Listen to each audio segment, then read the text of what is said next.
Hey, was that lady part of the WTV course? She signed up. She signed up. She signed up. Yeah.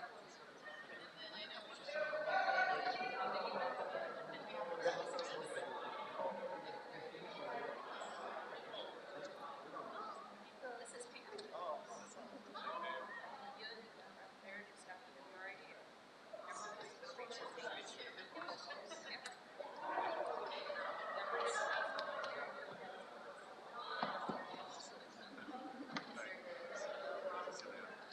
Friends. Yeah, we met. We corresponded.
Hey, Khalil, you made it.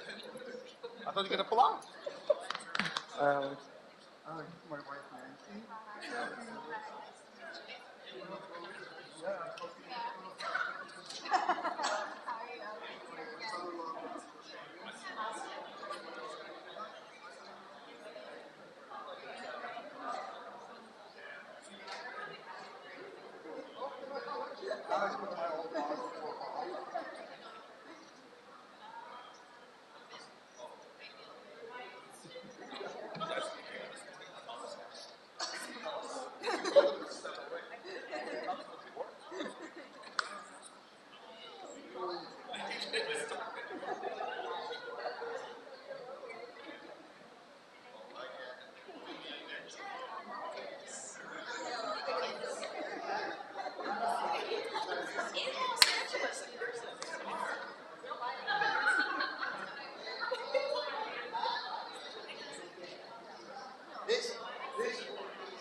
If it was open there, probably great to see you. Doing good. How are you doing?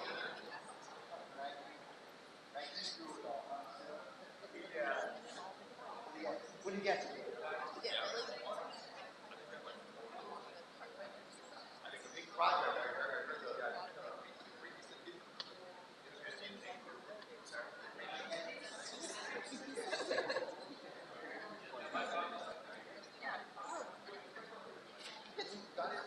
Small projects.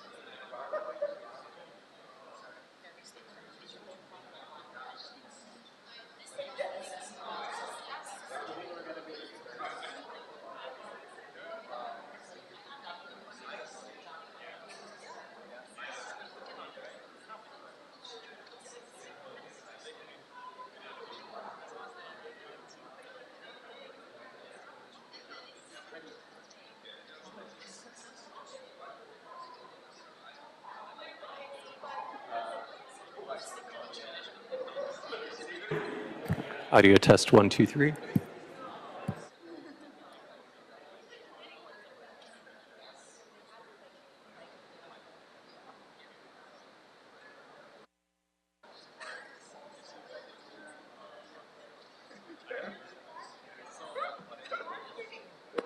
before we all get started, I just want to congratulate you.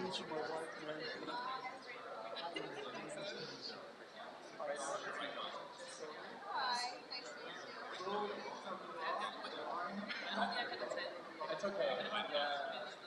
Yeah, I think I was just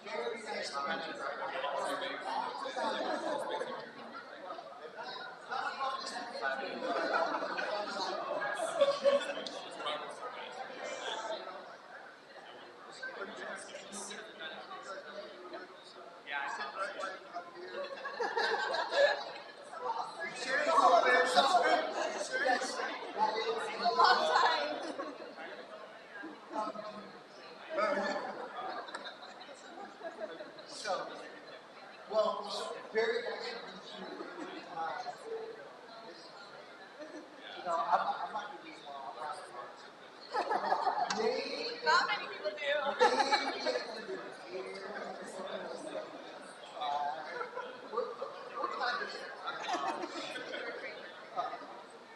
No, yeah, talk around the atmosphere.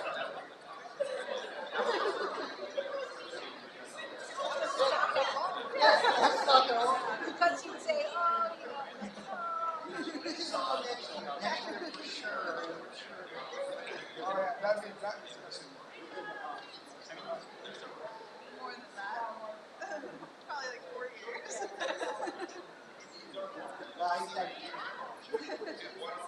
We he finds a way. God knows you did.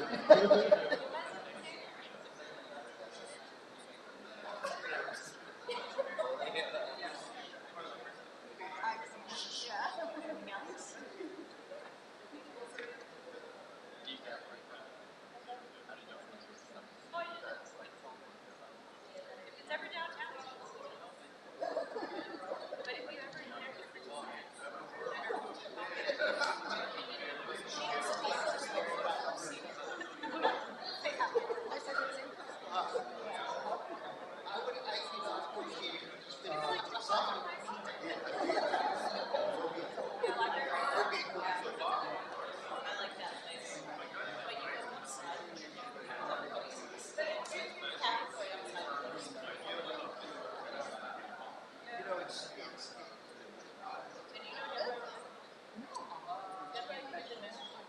well, I mean, it's, and then you show that you prep, but not in membership. It's like, I'm still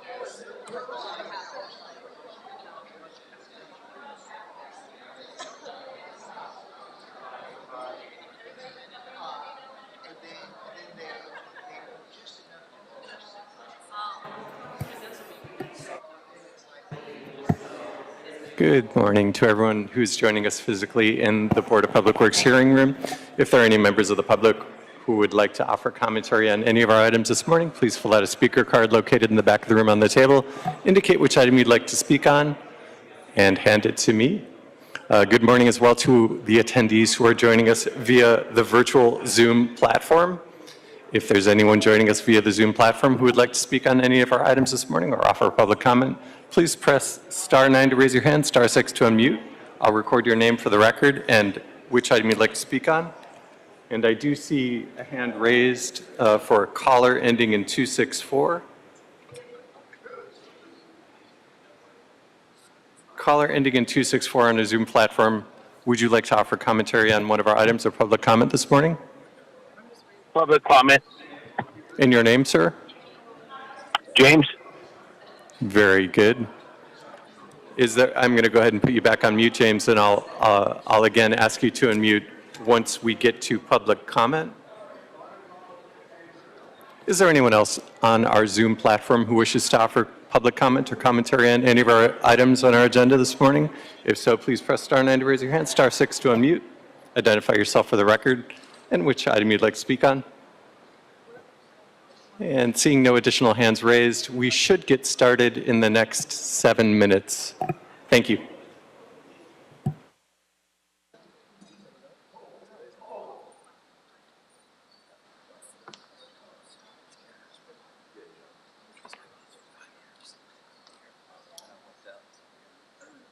Yes.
Audio 1, 2, 3.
But still, we still have a lot of these.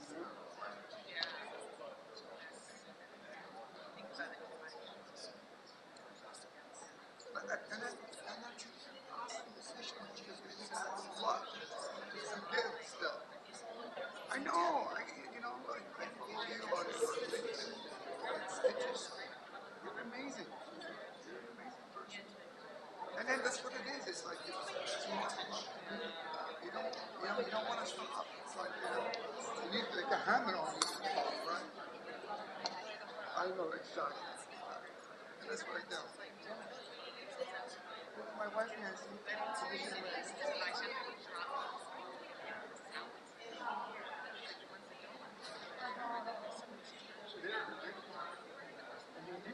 work for WD. That's not yet. My wife, my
not only my boss, but you're my best friend.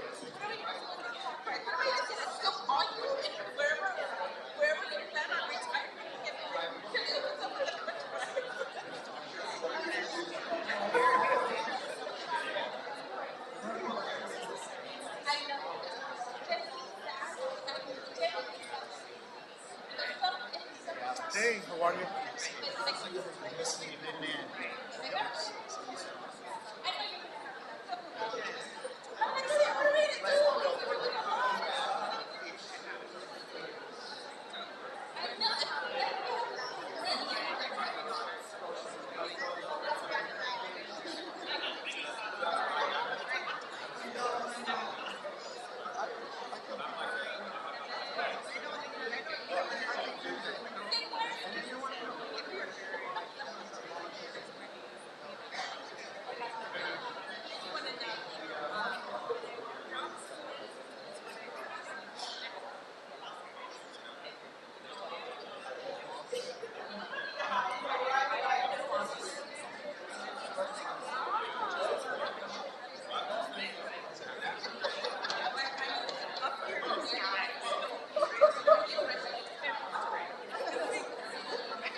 Oh, Jordan. Thank you.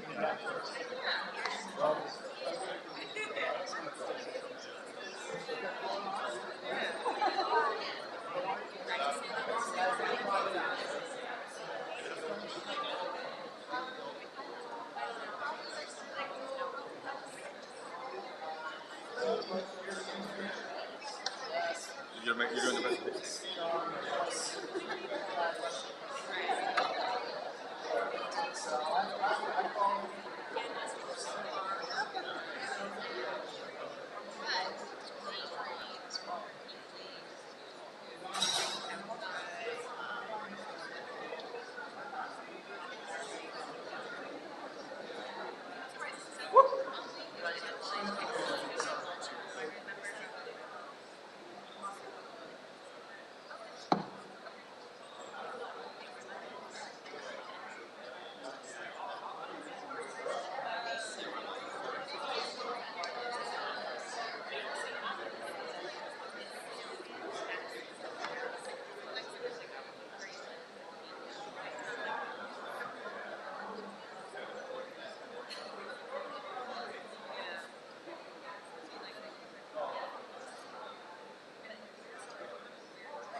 And good morning once again to everyone attending the Board of Public Works meeting here in the hearing room. We're going to go ahead and get started. If there's anyone who wishes to offer commentary on any of our items this morning or public comment, Good please morning, fill out- everyone. Thank you. Go ahead, TJ Knight. And if there's anyone in the room who would like to offer commentary on any of our agendized items or public comment, please fill out a speaker card located in the back of the room, indicate which item you'd like to speak on, and hand it to me. And I am going to go ahead and put us into record mode on the virtual platform, and we are now in record mode, President. Thank you for that, Mr. Knight. Good morning, everyone, and welcome to the regular scheduled meeting for the Board of Public Works for Wednesday, February 28, 2024. Mr. Knight? Good morning, Madam President Garcia, TJ Knight, Assistant Executive Officer, taking role in establishing quorum. President Garcia, Vice President Villegas, Commissioner Reyes are present. We do have an excused absence for Commissioner Corsand, and Commissioner Davis is not here at this time. We do have a quorum. We are also joined by City Attorney Representative Virginia Choi. Once again, I'm Assistant Executive Officer TJ Knight. President Garcia, we have one speaker card under public comment on the virtual platform.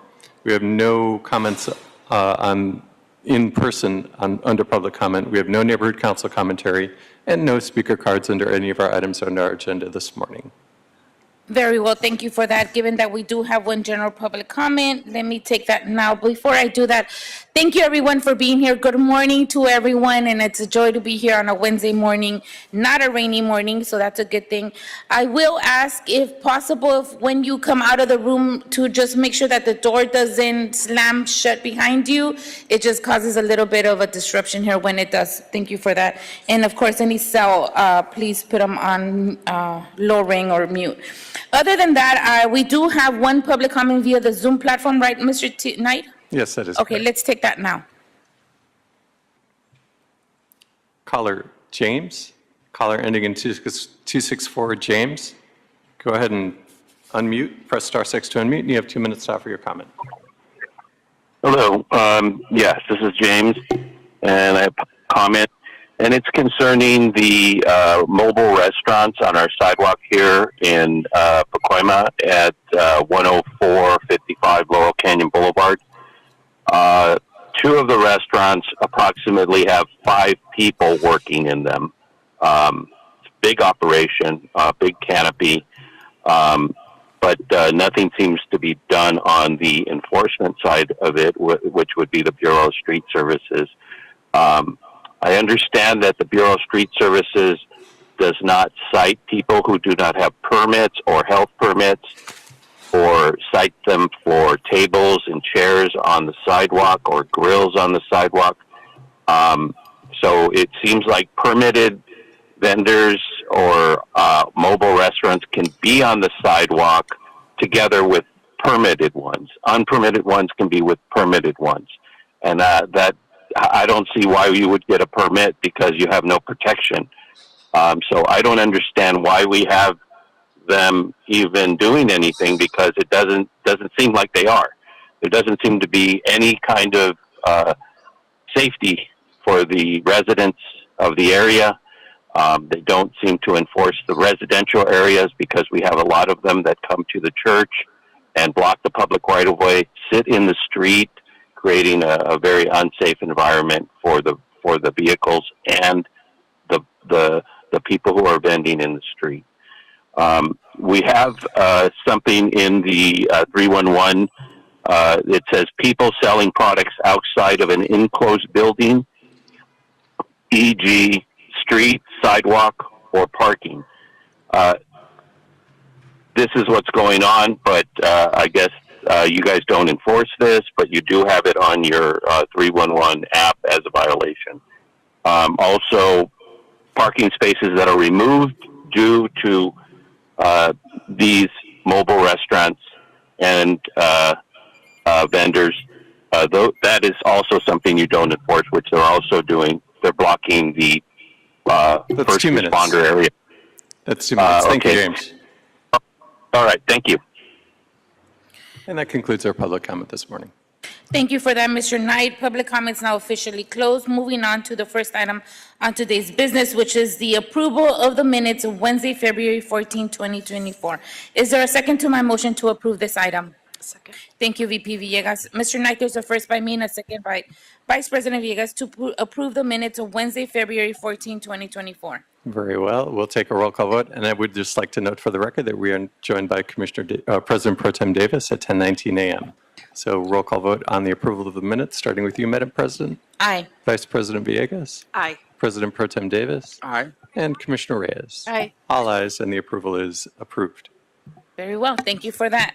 All right. So I know why I have a full house here today, because today is a very special retirement ceremony for our very beloved and very person that's going to be very well missed, not just by me, but the board, but everybody that has worked around him for the past 39 years. 39 years of service. I don't know, Khalid, you could have done 40.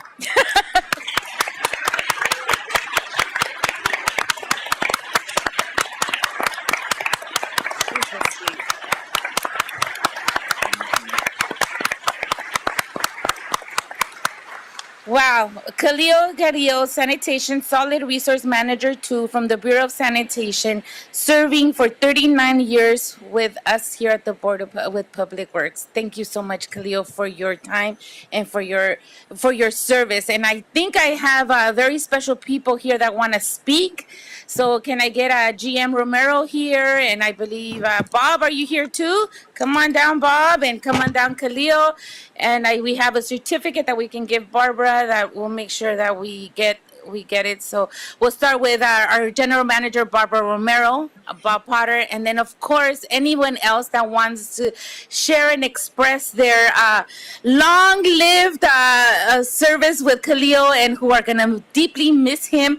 Please feel free to come up and express anything. But for that, just for the next couple minutes, Khalil, we're going to still have you and, treasure you for more time. Again, you could have done 40. I'm just saying. I'm just saying. All right.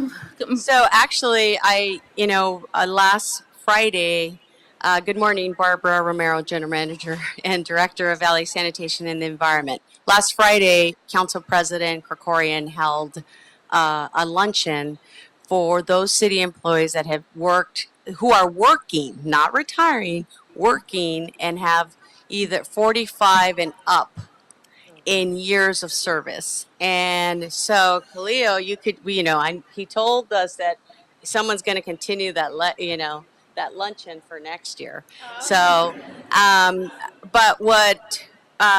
we at Sanitation had two members there, David Cook, who you honored here, but also Deborah Peoples wasn't in attendance, but we have two people that at Sanitation, but it's one of those, mixed emotion moments that we've already had our exit interview that I mentioned in our last division manager meeting that I have to restate today that when I was when I came to the city in 2013, he is like one of the people that I remember, like when you come to the city, to work for the city, you think you know the city because you've been working for the city for a long time, but not in the city.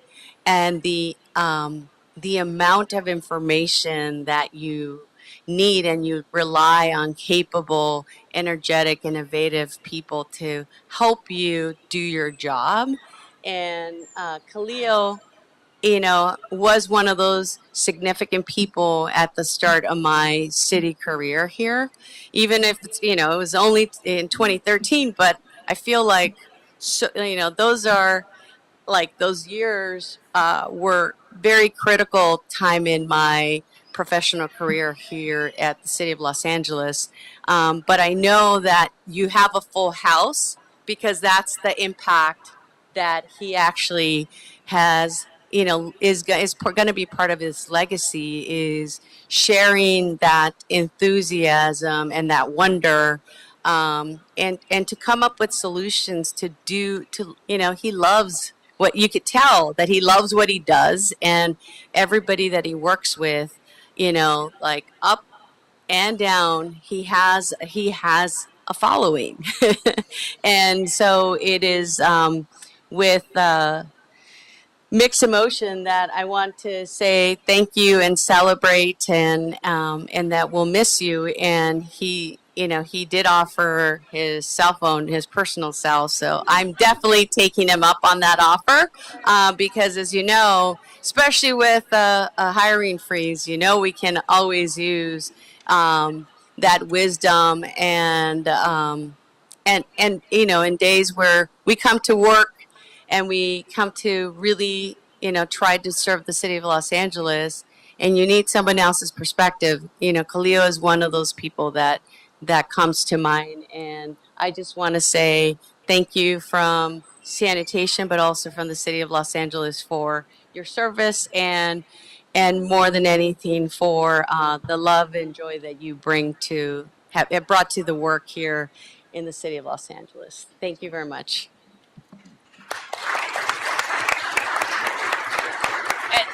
And now we're going to have like the official recognition of his, some of his contributions, and helping to formalize more what he actually did when he was at City of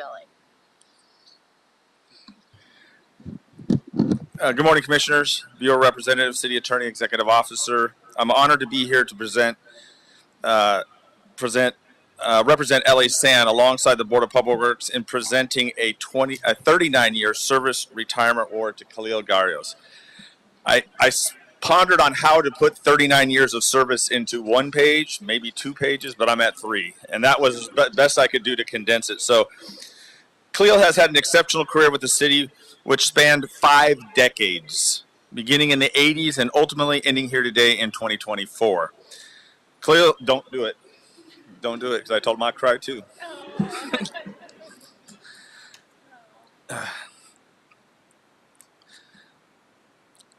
Khalil received a master's degree in civil engineering from Cal State University Long Beach in 1984, the home of the Dirtbags, my favorite baseball team. Upon completion of his education, he decided to apply all that he had learned and was hired by the City of Los Angeles Bureau of Sanitation in July of 1985 as a construction project engineer, and quickly promoted to project engineer in 1986. Khalil is responsible for the construction management activities, including correspondence with construction contractors, designing, issuing, and negotiating change orders, keeping the project on schedule, and coordinating various work with other project engineers and designers. He managed 4 multi-million-dollar projects during his time as a project engineer, and that's just at the beginning of his career. Khalil became a civil engineer with the LA San in 1991 and was responsible for all engineering and administrative activities at Lopez Canyon, including design, construction, operation, budget preparation, and coordination with various regulatory agencies. His daily activities included supervision of engineering, technical, and clerical staff, and providing engineering support for the landfill operations staff. Khalil's next step was into the role of assistant division manager as a senior environmental engineer. In 1994, his role was to manage the LA San safety and hazardous materials waste programs, which now is the safe centers that we see today. He did this with a staff of 15 employees and provided the Bureau employees, supervisors, and managers with the technical and administrative resources to comply with the federal and state environmental and safety regulations. Khalil's next role in LA San was as the assistant division manager for all engineering, monitoring, and construction management activities and related budget preparation and control of the Lopez Canyon. With a staff of 20 employees, he managed the engineering and monitoring section of the division. His responsibility included the planning, design, construction of multi-million-dollar landfill closure and solid waste infrastructure development projects, preparation, negotiation, execution of solid waste service contracts, managing and monitoring the reporting programs for 6 landfills, 3 mulch and composting facilities, and 1 waste transfer station. Hard to imagine that one person had all that responsibility. He was responsible for all the regulatory agencies having jurisdiction over the city's solid waste program. In 2007, Khalil promoted to the division manager of the Solid Waste Resource Processing Division, where he has been until today. He managed the landfills, transfer stations, and various construction projects throughout the city. He was instrumental in establishing the composting operation at Lopez Canyon that processed up to 400 tons of materials a day. Khalil was also tasked with creating the Environmental Learning Center at Lopez Canyon that has trained Angelinos on how to backyard compost. Khalil is a member of the American Public Works Association and the president of the founding chapter of SWANA, Solid Waste Association of North America. And in our operation, he was the head of our joint labor management team for years, and he successfully created an environment where the employees and management work together to solve problems. LA San thanks Khalil's wife, Nancy, and 2 children who have graciously allowed him to serve the citizens of Los Angeles and balance that with being a dedicated husband and father. 2 roles that he's extremely proud of. Khalil's 2 children, Chloe and Brandon, both followed in their father's footsteps and became civil servants. Chloe is an engineer with the Department of Water and Power, and Brandon is an environmental compliance inspector with LA San. Khalil will not be bored in his retirement, as I believe he'll begin travel upon retirement with his wife. Khalil has also loved the game of soccer, playing it himself. He has been a he will be a volunteer coach in youth soccer programs. Khalil, we'd like to thank you for 39 years of dedicated service at LA San.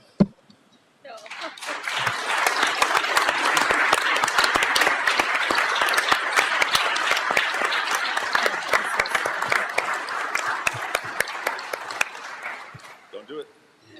I did. Well, you got through it. Thank you, Bob. You got through it. Anyone else that want to share anything for Khalil? The mic is open. Doug? Give you a couple more minutes, Khalil. I owe so much of my successful career to Khalil. He promoted me to be a full engineer back in the year 2000, a while back, and I got great exposure to work at Lopez Canyon Landfill. I always encourage all the new engineers that I help to recruit and identify to move around, to not just stay in one place, stay at, whether it be downtown or a water reclamation plant. And I learned so much from him. One of the kind of fun, lighter moments was, now today, all these years later, was Khalil helped us get our very first computer at that very remote landfill back in 2000. So our biggest concern was to get a printer so that the person can print out all the emails we were getting and put them in our inboxes. So I could find out when I could transfer, promote, and get on another city list.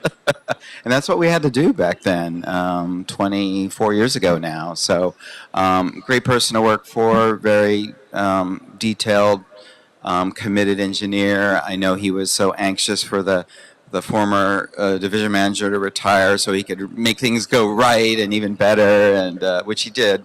Made us all proud, which I think you see and hear in our comments here today. So thank you, Khalil, for your 5 years of supervision.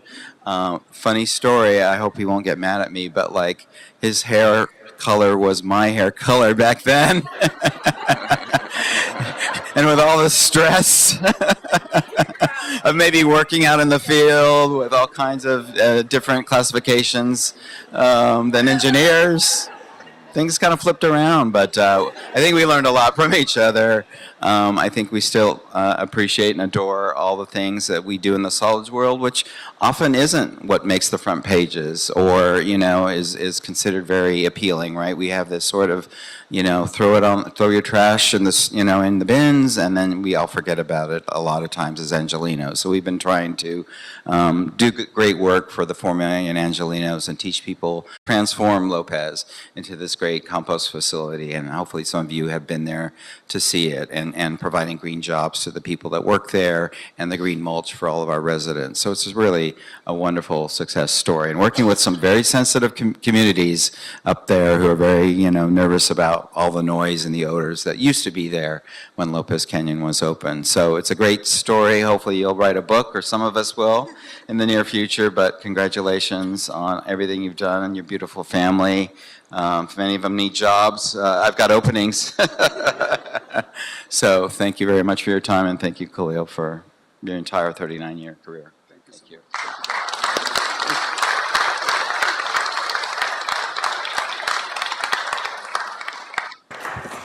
Assistant Director Alex Hulu.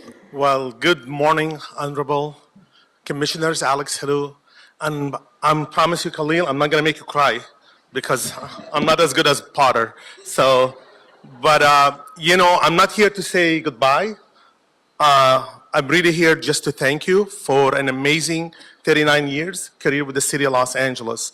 You know, when we started with this city, we think we're only going to be here for 4 or 5 years, move on to the private sector, and then, like some of our friends, make a lot more money. We end up deciding, no, we want to stay here because we're making a difference. We're making a difference in the life of the people.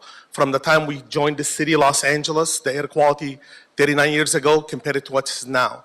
It's a lot of the hard work of sanitation employees, having cleaner trucks, different fueling type, all the research that goes behind the scenes and people don't really know.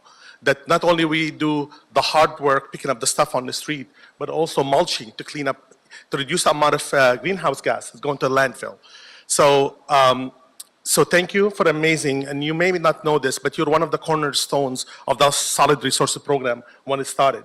So that was really a testament for Khalil and many of those people who are passionate. And Khalil has a lot of different people rate him different ways, but one thing about him that nobody can deny is his passion. He takes his work home, he brings his family to work, he brings them on during all the open houses. I remember your daughter coming in with her soccer uniform to help give mulch at events and strawberries. I don't know if you like strawberries, but my daughter stopped eating strawberries after all these events. So a lot of the passion, and they take the time with his family to show people how to grow material in the soil. And all these kids line up and give the stuff. So really, thank you for an amazing career. You've done a lot of great stuff to the city. I know we're gonna miss your voice around the office, but your passion will live in on all the younger generations who are following us. So best of luck, and now you guys could have him. Enjoy him.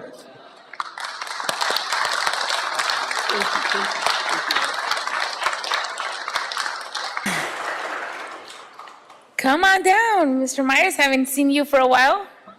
That's good. I mean, I've heard a lot about you, though. Sorry. Dan Myers, Bureau of Sanitation. I just wanted to really emphasize we could sit here and talk. I'm surprised Bob was able to get on 3 pages, the legacy of projects that Khalil would work on. But the legacy that I think he really leaves behind is really the mentoring of every single person that's worked under him. I had the opportunity to work for Khalil starting 30 years ago, right out of school. Khalil took the time to mentor me and everybody that came under him. And I think that's truly the legacy and what the city is going to miss is somebody like Khalil. Khalil never, ever expected anybody to work harder than he did, and he worked hard. And he instilled that hard work ethic into everybody that worked with him, under him, for him. And he's going to be truly missed. I'm going to miss him. I just wanted to take the opportunity to thank him for the opportunities he gave me and the skills he gave me. Thank you, Khalil. Appreciate it. Thank you so much.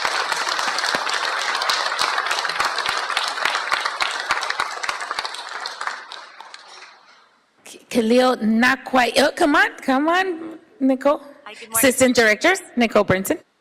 Nicole Brinson, Bureau of Sanitation. I just wanted to say to Khalil, I've only had the pleasure of knowing him for 20 of his 39 years. But I think I'm the only person that has actually worked with him from a council office perspective and then as a colleague. And I just have to say, I've always enjoyed working with him. Your responsiveness and enthusiasm was just the best. And I'm really going to miss you. Congratulations.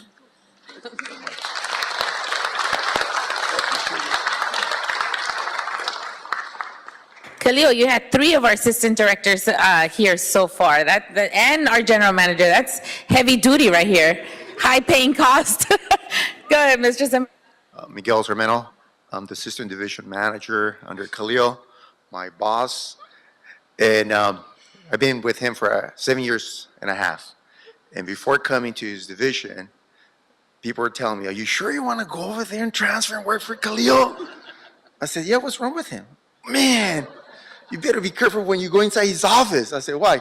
Because he gets loud. He said, no big deal. I can handle. So moving forward, my first week, I hear somebody screaming out of his office, right? And I'm thinking, what's going on? What's going on? And I can hear him, the design is not going accordingly the way I wanted. Construction is delayed. And I'm thinking, oh my God, I want to go back now. Moving forward, I want to thank Khalil for all the opportunity he gave me, for giving me the opportunity just to work without micromanagement, for allowing me to make decisions and learn through mistakes, which I appreciated. And I know every time I made a mistake, I would go into his office and I would tell myself, 5 minutes. Okay, only give him 5 minutes, because then he's gonna go in and tell me, you didn't do this, you didn't do this, I told you. I said, so I want to thank him for all the opportunities. Not only that, for advising me, for taking me to a different level of seeing things from a real perspective in terms of the construction, in terms of management, the landfills, for managing the transfer stations. I wouldn't gotten that experience. I got the experience by working it in the office, but I saw it firsthand through Khalil. And, and he gave me a hard time sometimes, but it's part of the job. And based on, you heard him, 39 years of experience. I mean, he, before you open your mouth, he already gave you the answer. No, do it this way. So I want to thank him so much for the opportunity, and we're going to miss you, Khalil. Thank you so Thank you, much. man. Thank you.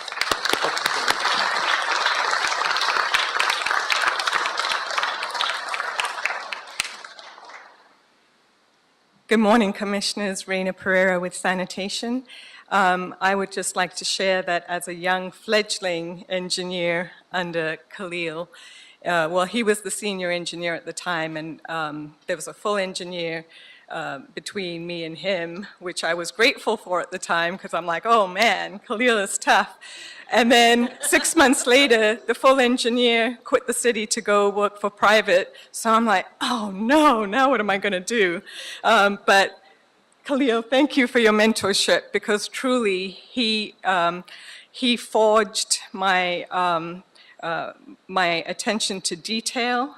And the greatest advice he gave me is, don't come to my office with problems, make sure you have solutions, and we can, so he really helped me grow, develop, and really own my projects. And, without the micromanagement, but definitely the accountability. So Khalil, I thank you.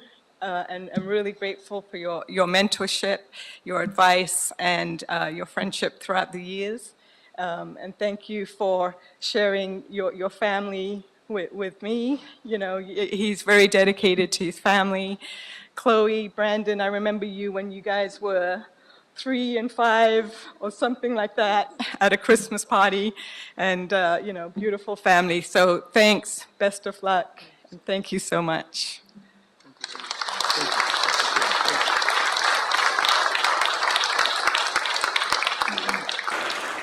All right, I don't see any more coming up. Feel free, come on down if you want. This is the time that we're honoring Khalil, and Khalil, we're not mincing any time, because you deserve 39 years of your time here, and we're more than happy to give as much time to your dedication.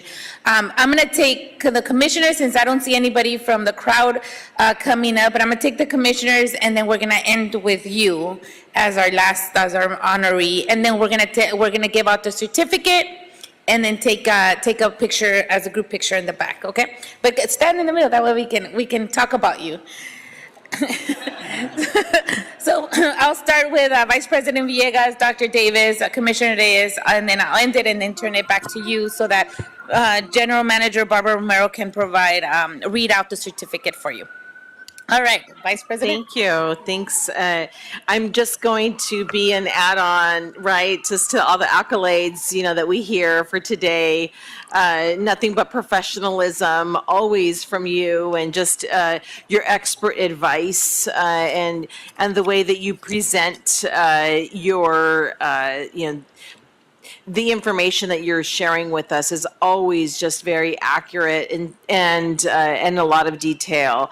I will say, just like Director Romero said, you were one of the first people that I met when I joined the city just 4 years ago. But it was impactful.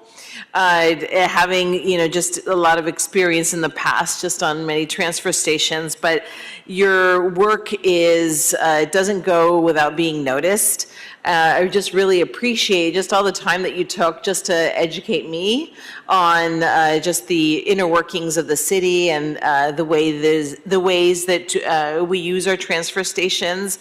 A lot of I know some of the folks that have spoken already, but these are all the things and details that the public doesn't know, and it just keeps the city moving, and it keeps it running efficient and collects these fees so that we can do other things with improvements to other parts of the city. But it's so important what you do. I wish you nothing but the best, and I hope that I hope you write a book. I hope you teach. I hope that some of that knowledge is just transferred just to others so that they can learn from you and learn from really from the best. So wish you the best. Thank you. Dr. Davis? Thank you so much, President Garcia. And Khalil, I want to congratulate you for being an outstanding and dynamic engineer. When I looked at the Department of Public Works, I thought about, well, what is the premier professional in our department? And by far, it is engineering. And you are clearly an example. They always say that cream rises to the top. And as a civil engineer in one of our premier bureaus, you have risen to the top as assistant division manager. And I think that the testimonies that we hear speak for themselves. You clearly are a consummate professional. And as one of your leaders have said in the Bureau, you have made a difference in what you do. I often wonder, what is it that engineers do? And one of the things that most people have concluded is that engineers, the central activity of the work you do is solving problems. And so I think that that bears itself out as we've heard the testimony of one of your mentees who said that you demanded that they came in with solutions and not problems, but to have the ability and tools and to gather those tools to solve problems. So I congratulate you, and also I want to say that you are a body of knowledge. I agree with my colleague that you should teach as well, because you are truly a professor with the very invaluable experience you have had. I think Tom Bradley was the mayor when you first came in, and you have experienced several mayors all the way down to today. And who would have imagined that we would have had the first woman mayor in all of the history of Los Angeles as you retire? But your retirement is really not a retirement. We give you to the world with some invaluable experience, having worked in the nation's most dynamic Bureau of Sanitation. You have helped to solve problems and have implemented solutions around solid waste, which is so critically important in the ways in which cities in America run today. Thank you so very much for being an outstanding civil engineer, and I wish you the very best. Thank you. Commissioner Reyes? Congratulations, first and foremost. I'm like, do you still want to change your mind and add one more year to make it 40 to round it off? But here we are, 39 years of service in government that has made a significant impact on the city and the lives of many. Thank you for your dedication, your hard work and commitment to public service. They're truly commendable. And it's remarkable to see someone devote almost 4 decades to serving the community and really upholding the values of government service. You have undoubtedly left a legacy, a lasting legacy that will be remembered and appreciated for years to come. As my colleagues said here, your contributions have made a difference, and your presence will be deeply missed. And we wish you all the best in your well-deserved retirement and your future endeavors.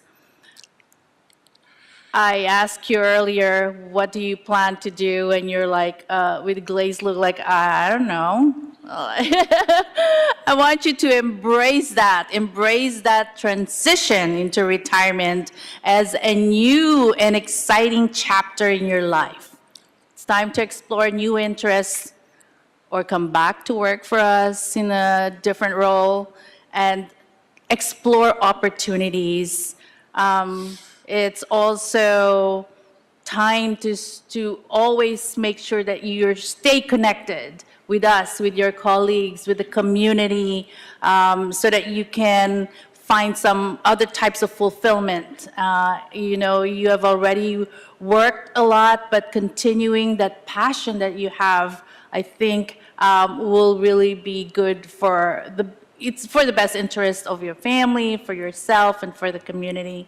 And really take time to relax and unwind and enjoy the simple pleasures of life in retirement.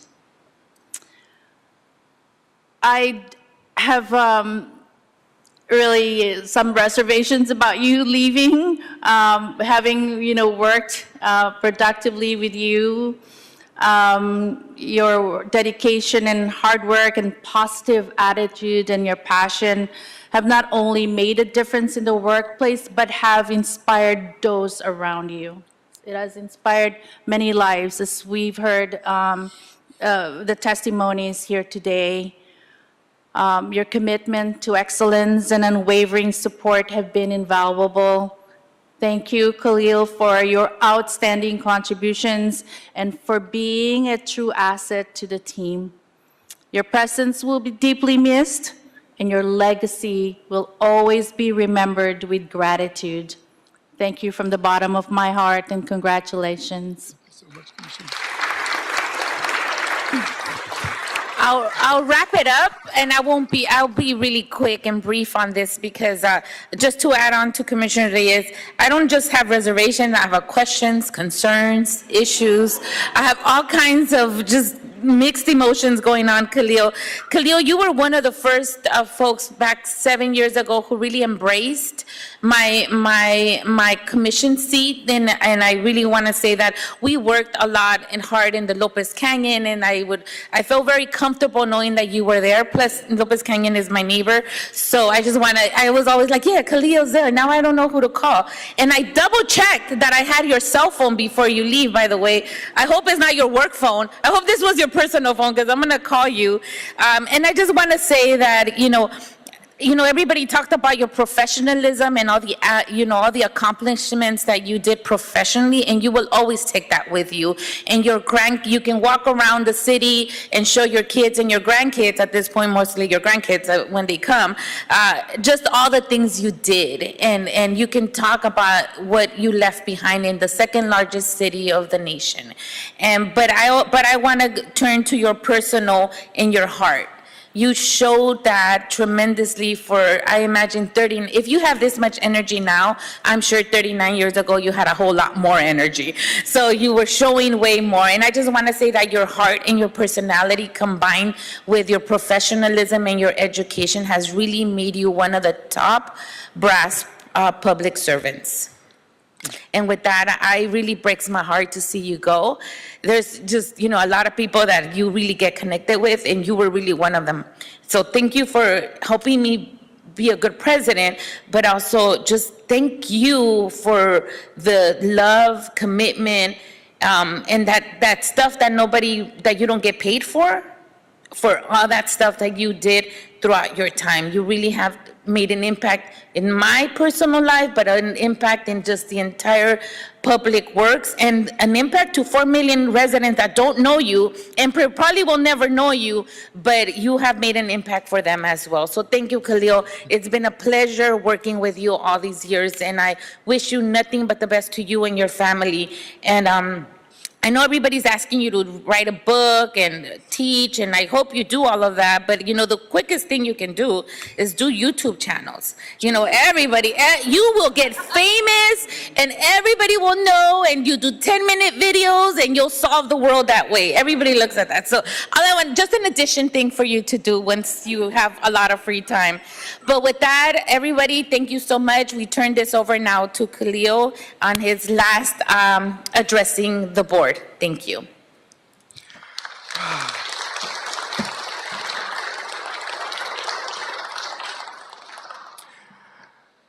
Okay, just to start, last night I couldn't sleep.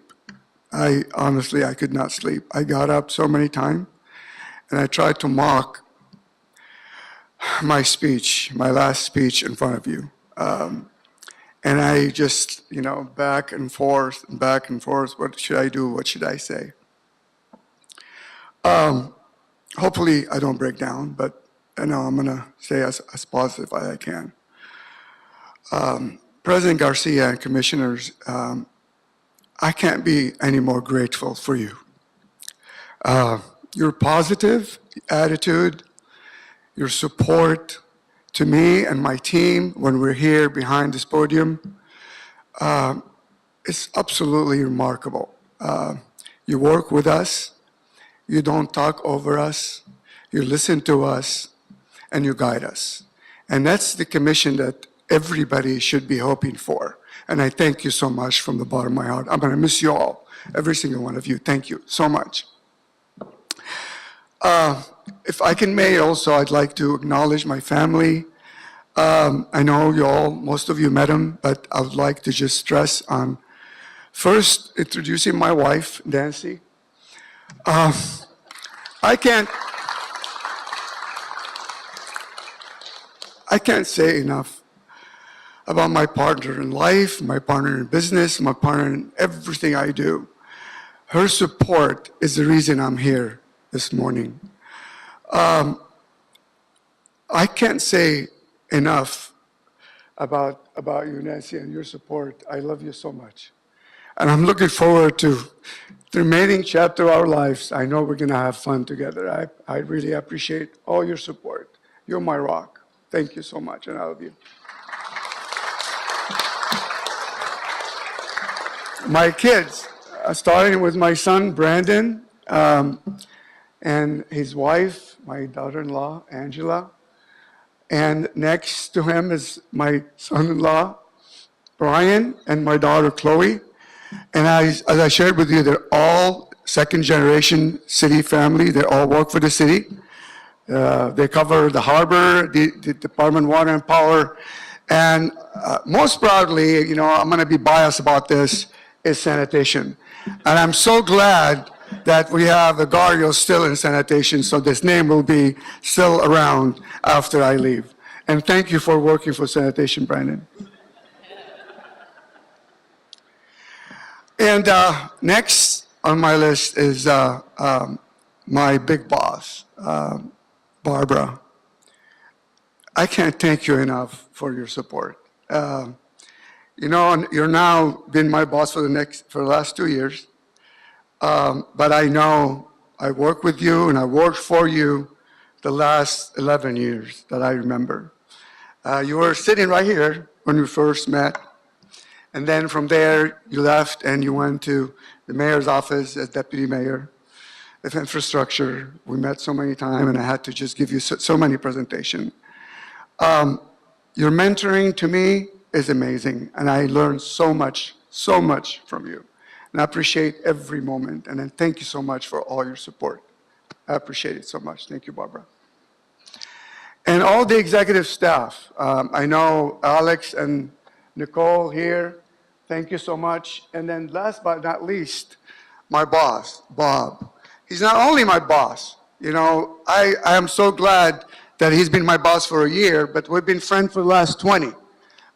We work together, and not only am I gonna miss him as a boss, I'm gonna miss him as my good friend. But we'll still be in touch, but that's what I'm gonna miss the most. Thank you so much, Bob.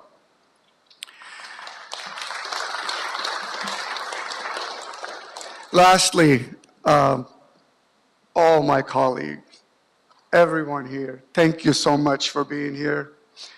Thank you so much for your support. You know, especially my division team. I thank you so much for all the positive impact you made on my career, being now or being in the past. I cannot thank you enough for being here today and for supporting me and making a major positive impact on my life, on my career. Thank you so much, all of you here.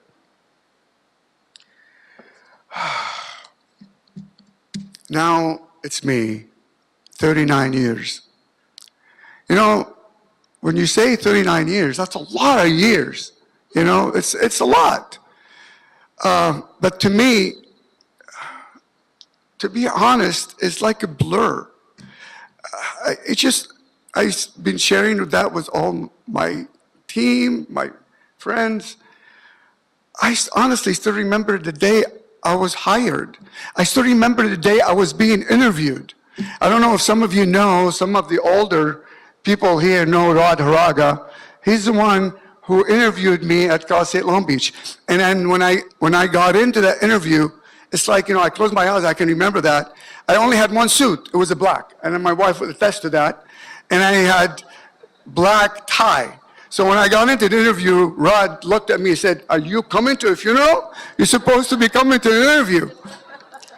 So I still remember that. I still remember the day I started. I still remember Hyperion Construction Division when I started, when we had a row of desks. We didn't have any cubicle, we didn't have any offices.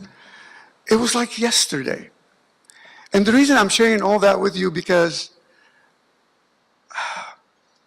if you love what you do, you don't work a day in your life. And that's me. That's me. I didn't work. I enjoyed every moment. And that's the main reason why I've been contemplating retirement for the last 3.5 years. You know, every time I share it with my family and I say, you know, it's about time. And I say, hey, yeah. And then my son, first thing he says out of his mouth, "What are you going to do?" And that's the main reason I stuck around for another 3.5 years. Well, next. What's next? And you're right.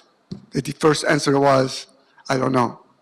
And the main reason is because I love my job. And I don't know if there's anything else I could do. But figuratively, I may. Trust me, I'll find something in addition to volunteering. Well, you know, what's first for me? Well, I can tell you this. I'm not going to be getting up early, for sure. I am going to have every day be a Saturday. That's one of these things. And also, one thing I'm not going to be doing is caress my girlfriend. You gotta explain that one. My girlfriend is my city phone.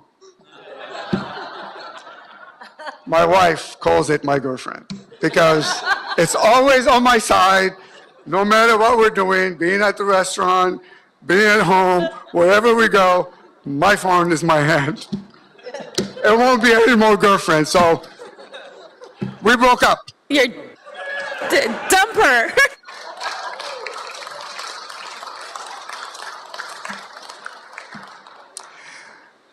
My advice to the young professional, every single one of you young professional, challenge yourself. Keep learning. If your boss is not challenging you, go knock on his or her door and ask to be challenged. And for the season one, the supervisors, please have the opportunity to challenge your employees. This is something I learned, this is something I treasure myself, because our young professional is our future, is the future of the city. So if we don't challenge them, if we don't tutor them, if we don't mentor them, guess our future will be. Do that. It's something that I treasure myself, and I hope every one of us do that. Our future depends on our young professional. Challenge and challenge and challenge yourself. I would like to finish today by sharing a quote that I live by myself all my career, by Thomas Jefferson. Thomas Jefferson once said that a majority is a one man with the courage of his convictions. If you have the courage that comes from sincere conviction, that you are a person of sound character, an honest, dependable, kind, and caring person, you will never, ever have to worry about what others think of you. If you know in your own heart that you are a good and decent person, you can meet life's challenges head on and without fear what others think. Living an extraordinary life doesn't require you to achieve remarkable things or to accumulate considerable wealth or to gain impressive power or even to start a movement. Living an extraordinary life means to live each ordinary day with extraordinary love and vision. And that's me, and that's what I'm going to keep doing even after I leave the city. That's exactly what I'll be doing. And thank you all so much.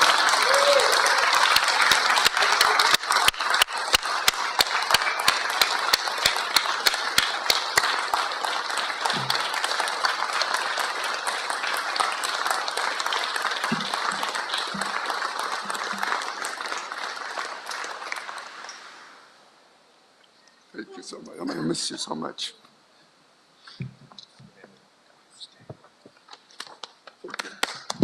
Khalil, you're a treasure. That we'll miss you. So this is on behalf of the city. You want to, okay, you want me to read it? In recognition of 39 years of employment with the City of Los Angeles, the Board of Public Works honors Khalil Garrios, Solid Resources Manager 2, Bureau of Sanitation. Congratulations on your many years of distinguished service and achievement in public service. Your professionalism and dedication to the Department of Public Works and the citizens of the City of Los Angeles is to be commended. With best wishes for your future health, prosperity, and happiness. On behalf of all of us, grant you this certificate on behalf of the commission, and thank you so much, Khalil, for it. Thank you, President. I'm going to miss you. Yes, I'm gonna miss you too. Let's take a picture here, and then commissioners, if it's okay, we'll come out and take, is it a big group, is it a small group, medium-sized group, right? I think we'll take the pictures maybe back there, because it's a pretty big group then here. All right, we'll take pictures back there, and everybody else can, and the Zoom platform will be back in about 5 minutes. All right, well, this concludes the end of our very special retirement ceremony for Khalil, and Khalil, you're going to be truly sorely missed. Oh, thank you, everyone.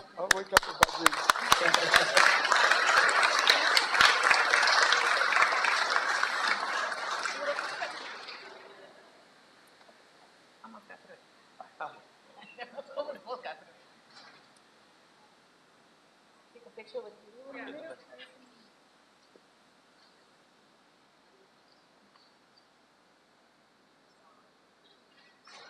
All right, everybody wants to take a picture with Khalil? Meet us in the back.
Competition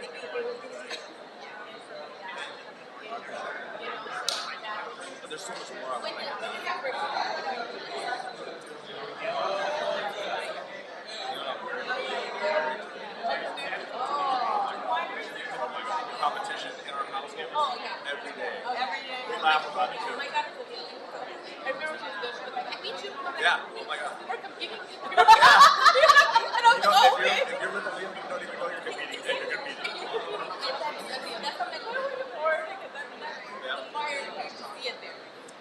I'll be there. Yeah, of course. All right. I'll see you later. Yeah.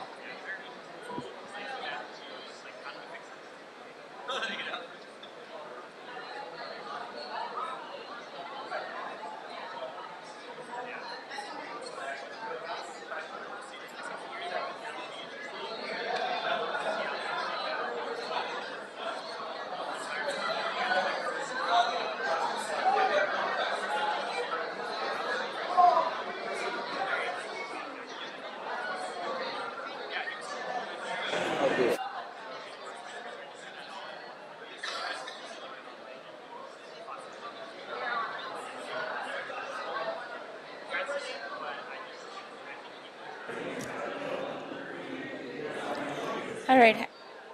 Restart. Okay. All right, and we are back in record mode. The time is now 11:23. Okay. We are going to restart our meeting. As much as I love our sanitation folks, then nobody's even paying attention. We're gonna have to ask our sanitation folks to start heading out the door very nicely. Thank you. Thank you.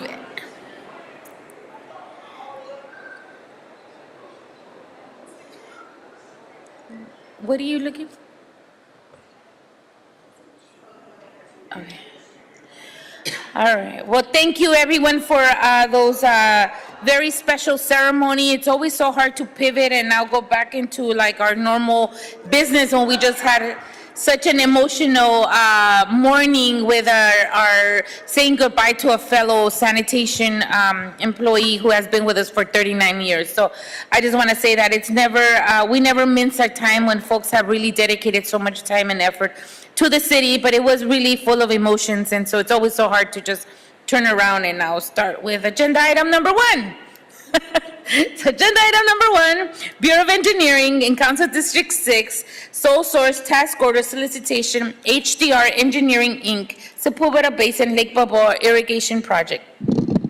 Recommending the board to, 1, authorize the city engineer to issue a sole source task order to HDR from the 2019 pre-qualified on-call civil engineering and related professional service consultants list to complete the previously issued task order number 35 to the same consultant contract C-115239 to provide irrigation engineering design and construction administration services for the Sepulveda Basin Lake Balboa Irrigation Project with a budget authority not to exceed $111,000, which includes contingency. And this morning, we have Mr. Asensio here.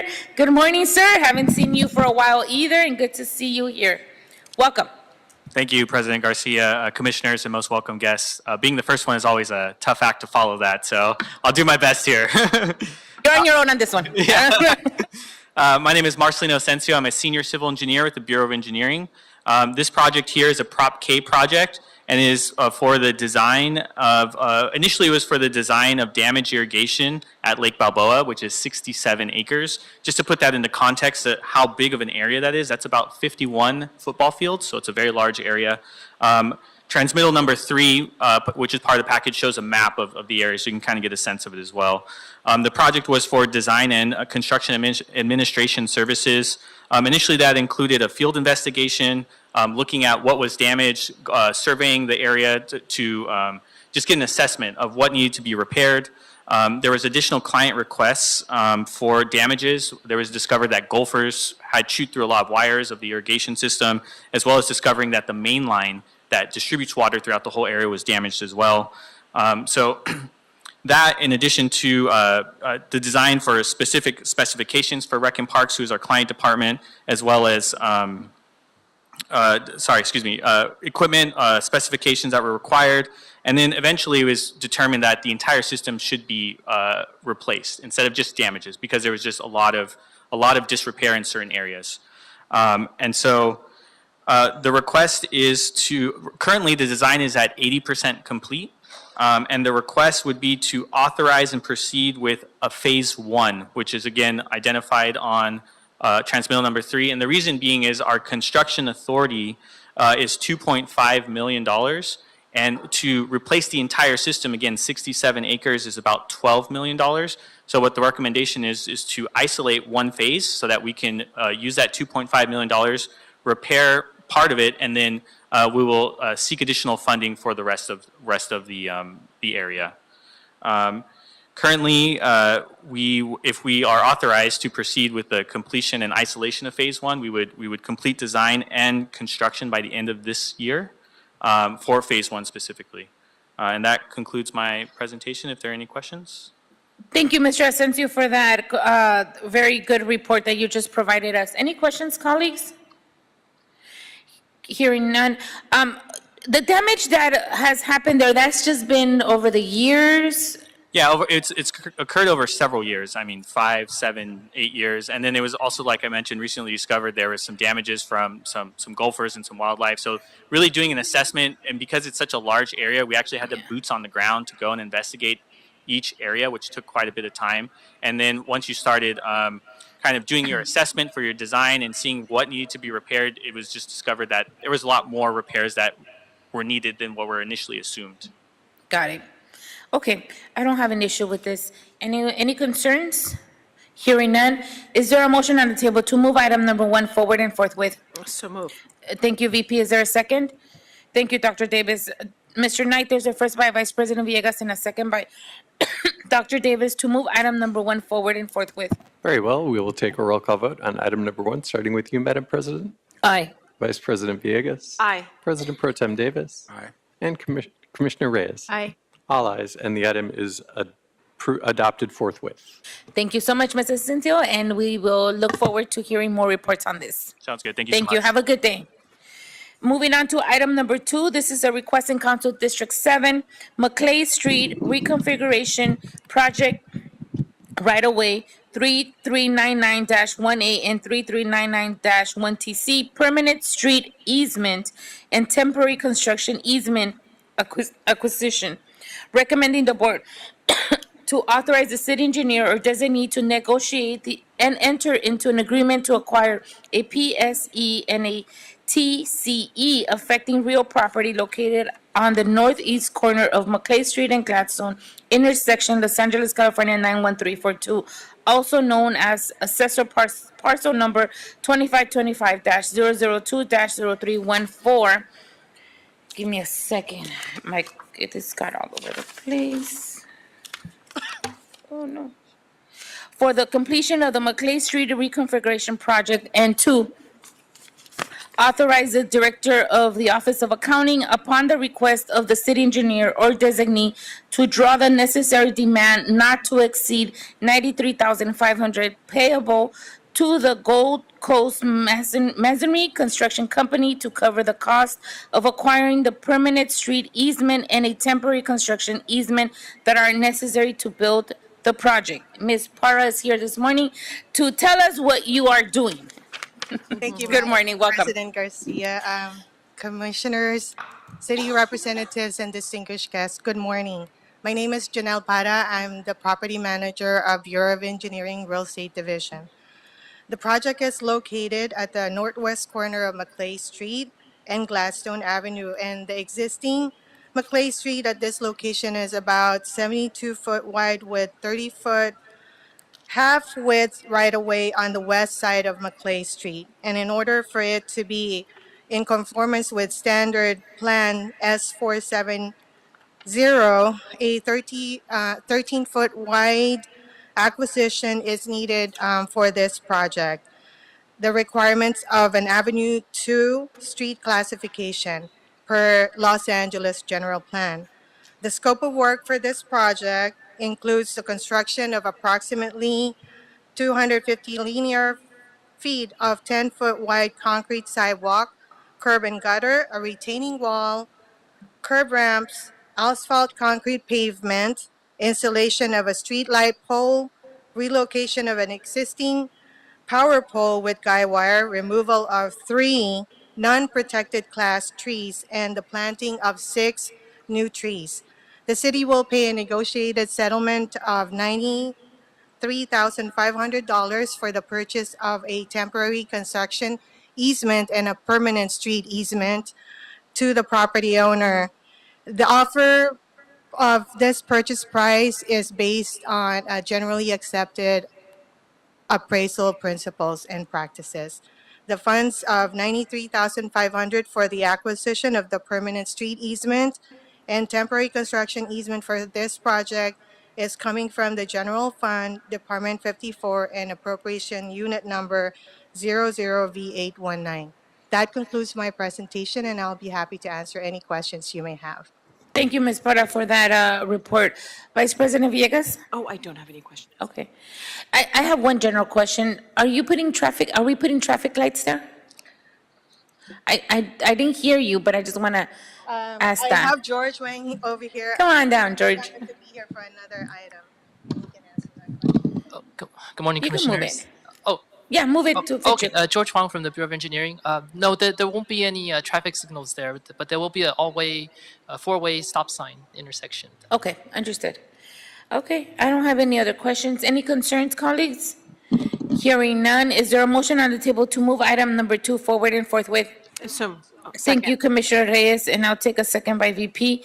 Mr. Knight, there's a first by Commissioner Reyes and a second by Vice President Villegas to move item number 2 forward and forthwith. Very well. We'll take a roll call vote on item number 2, starting with you, Madam President. Aye. Vice President Villegas. Aye. President Pro Tem Davis. Aye. And Commissioner Reyes. Aye. All ayes, and the item is adopted forthwith. Thank you. I look forward to this project. I actually drive through there almost on a daily basis, so that's why I was asking if you're going to put the traffic lights. Totally Thank fine. you, Commissioners. Thank you so much. Moving on to item number 3, this is a request in Council District 1 for North Alpha Sewer Rehabilitation Unit 11, Humboldt Street to Cardinal Street Project, right-of-way number 34006-1TC, temporary construction easement acquisition. Recommending the board to, 1, authorize the city engineer or designate to negotiate and acquire a TCE affecting real property located at 1745 North Main Street, Los Angeles, California 90031, also known as Assessor Parcel Number 5447-028-012, as required for the completion of the North Alpha Sewer Rehabilitation Unit 11, Humboldt Street to Cardinal Street Project. And 2, authorize the Director of the Office of Accounting, upon request of the city engineer or designee, to draw the necessary demand in the amount of $42,500 payable to the trustees of the Mary Ellen McComb Separate Property Revocable Trust of 2019 to cover the acquisition cost of the TC needed for the project. I don't know what's going on today. Lot of words that were hard to put together there. Okay, Ms. Parra, what are you doing here? Commissioner, thank you so much. This project is to rehabilitate 3,860 linear feet of a 54-inch Byrne McDonald semi-elliptical shaped north outfall sewer. The scope of the project entails cleaning, removal, and disposal of all debris within the sewer, and sleep lining, grouting, reestablishing the mainline sewer or house connections, removing and replacing 5 maintenance holes, installing a sewer bypass and temporary odor control, and implementing traffic control. The city needs to acquire a temporary construction easement of approximately 3,631 square feet located at the 1745 North Main to construct the project.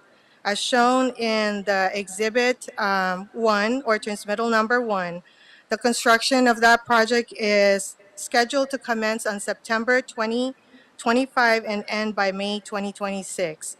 The city will pay a negotiated amount of $42,500 for the purchase of this temporary construction easement, and that is also based on generally accepted appraisal principles and procedures. That concludes my presentation, and I'll be happy to answer any questions you may have. Thank you for that, the report, Ms. Parra. Any questions, colleagues? Vice President Villegas? Thank you. Just a quick, this is just a quick question. Thank you for your report, by the way. This is temporary, correct? The easement that we're requesting? Yes, it is a temporary construction easement for construction staging. Okay, and so and then we'll pay for this, the easement or the use of this land, and then we will return it once we're done. Yes, Okay. we will restore it and we will terminate that temporary construction easement. Okay, and then how long is it for? It's approximately 9 months. 9 months, okay. And in the event that we go over, is that flexible? In the event that we go over, we will have to approach the property owner and extend it. Okay, all right, thank you. You're welcome. Thank you for that, Vice President Villegas. Any other questions? Commissioner Reyes? Just making sure that the contractor will do all the mitigation measures with regards to the dust and the noise that, will be a result of this construction. Yes, Commissioner, and I'll reach out to the project manager to make sure that it will be done. It will be mitigated. Thank you. That's all I have. Thank you, Commissioner Reyes. I don't have any other questions. Is there a motion on the table to move item number 3 forward and forthwith? So moved. Thank you, VP Villegas. Is there a second? Thank you, Dr. Davis. TJ Knight, there's a first by Vice President Villegas and a second by Dr. Davis to move item number 3 forward and forthwith. Very well. We will take a roll call vote on item number 3, starting with you, Madam President. Aye. Vice President Villegas. Aye. President Pro Tem Davis. Aye. And Commissioner Reyes. Aye. All ayes, and the item is adopted and will move forward forthwith. All right, Ms. Parra, you're good to go. Thank you. Good seeing you.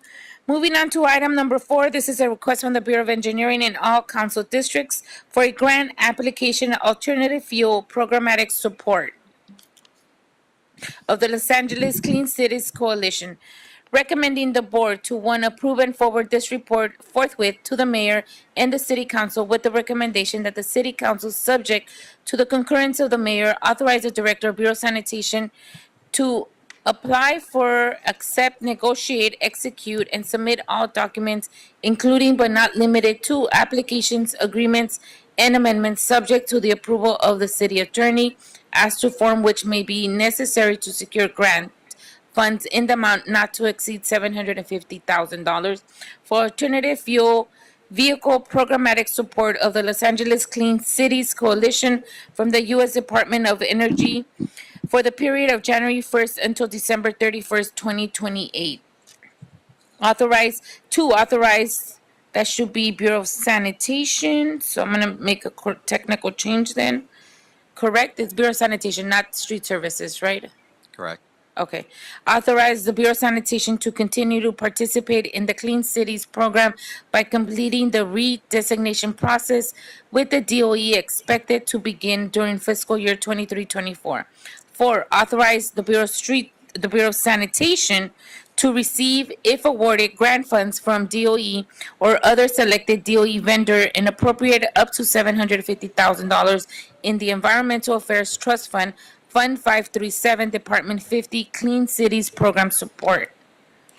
And 4, authorize the Bureau of Sanitation to transfer and appropriate up to $150,000 each fiscal year from the Environmental Affairs Trust Fund number 537 to Clean Cities Program Support to Fund 100, Department 82, with the following appropriation units. And there's a table here of totaling up to $150,000. And 5, authorize a controller to make technical corrections as necessary. So basically, Doug, you're asking for everything here, all in one ask. Thanks, Ruby. Okay, let's hear from you. Good to see you, Doug, and welcome. Thank you so much, President Garcia, fellow commissioners, board staff, and Bureau representatives online. I'm just going to take 1 minute to introduce my staff who are here, and 2 of them will present on one on this item and one on the next item. I have the honor to have staff. It's something that just happened about 2 months. I know it's kind of funny, but I don't need to remind you of how high the stakes are on climate change in the city of Los Angeles. Not a day goes by when we read an article, see a news story on how challenging our future years lie ahead of you. And I'm proud to have going from one staff member to about 14 now. That was the best Christmas present I got 2 months ago. And so now we can better consolidate our efforts to combat climate change. And these next two items are great steps to do that. So under the new sustainability division that I now lead, we've got a climate action clean cities group, tree planting program, which those are the two things you're going to hear about today. We also have biodiversity and healthy soils, environmental justice, the Olympics planning to make them the first zero waste games, which is a big goal of mine, and all the sustainability and resiliency work. So you'll be hearing from me or others on my team.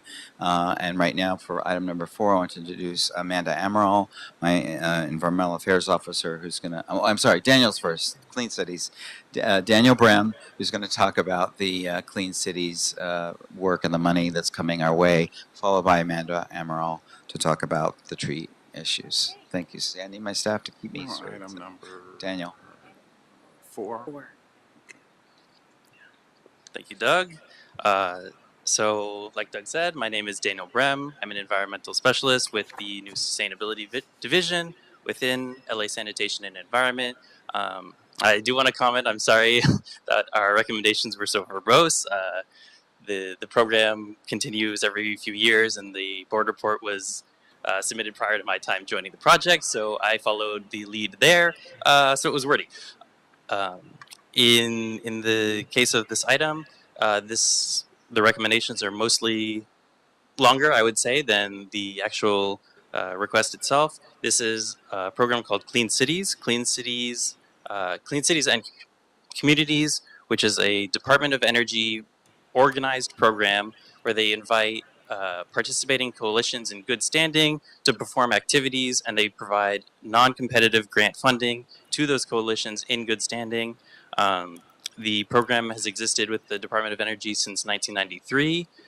Los Angeles has had a coalition since 1996, and the coalition has been hosted by LA San since 2010. There have been a couple board reports renewing that hosting arrangement, and this is the next in line for that. This continues the arrangement starting from January 1st, 2024, and authorizes us to continue participating in the program through December 31st, 2028. The primary updates in this board report compared to the prior ones are updates to the funding amounts. The program funds participating coalitions for approved tasks, and so coalitions can undertake varying tasks, and there's varying funds associated with those tasks. So we've updated the funding amounts to reflect the current tasks and available funding. These are up to amounts because coalitions can participate in tasks as they choose, depending on what's appropriate for their local region. Coalitions represent local areas. Ours is obviously Los Angeles, but there are coalitions throughout the U.S.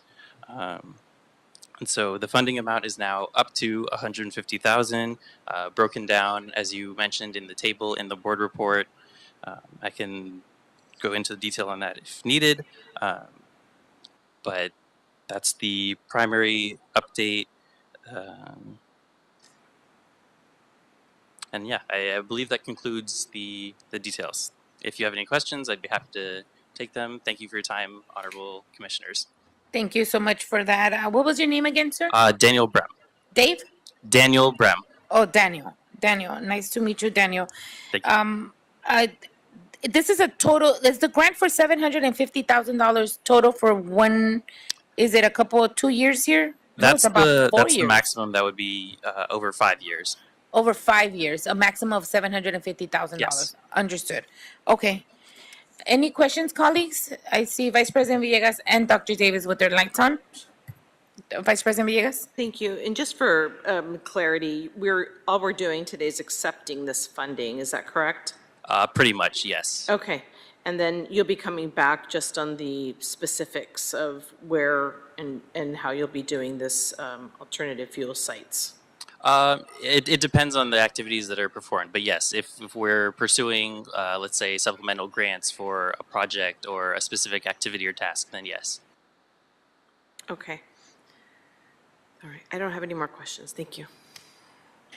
Thank you. So obviously it's 150,000. It's not that much per year, correct?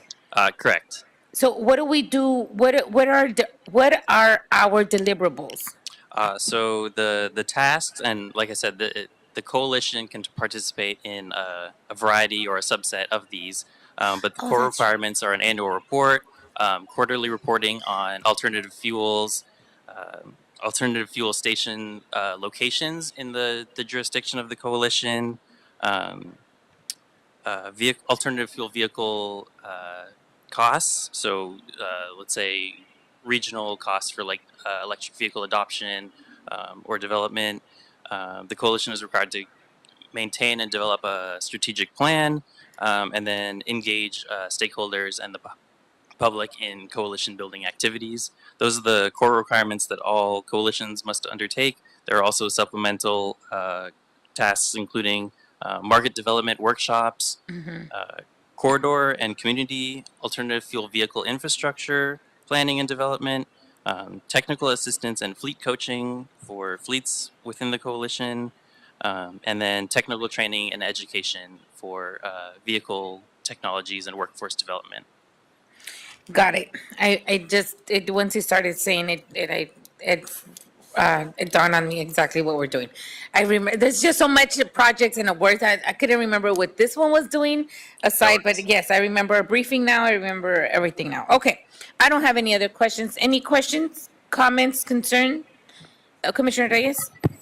Is there like a mechanism, or is this tied to also calculating the GHG emissions reduction? Because we're talking about alternative fuel. Where is that? Is this in this plan, or is it part of a larger sustainability effort?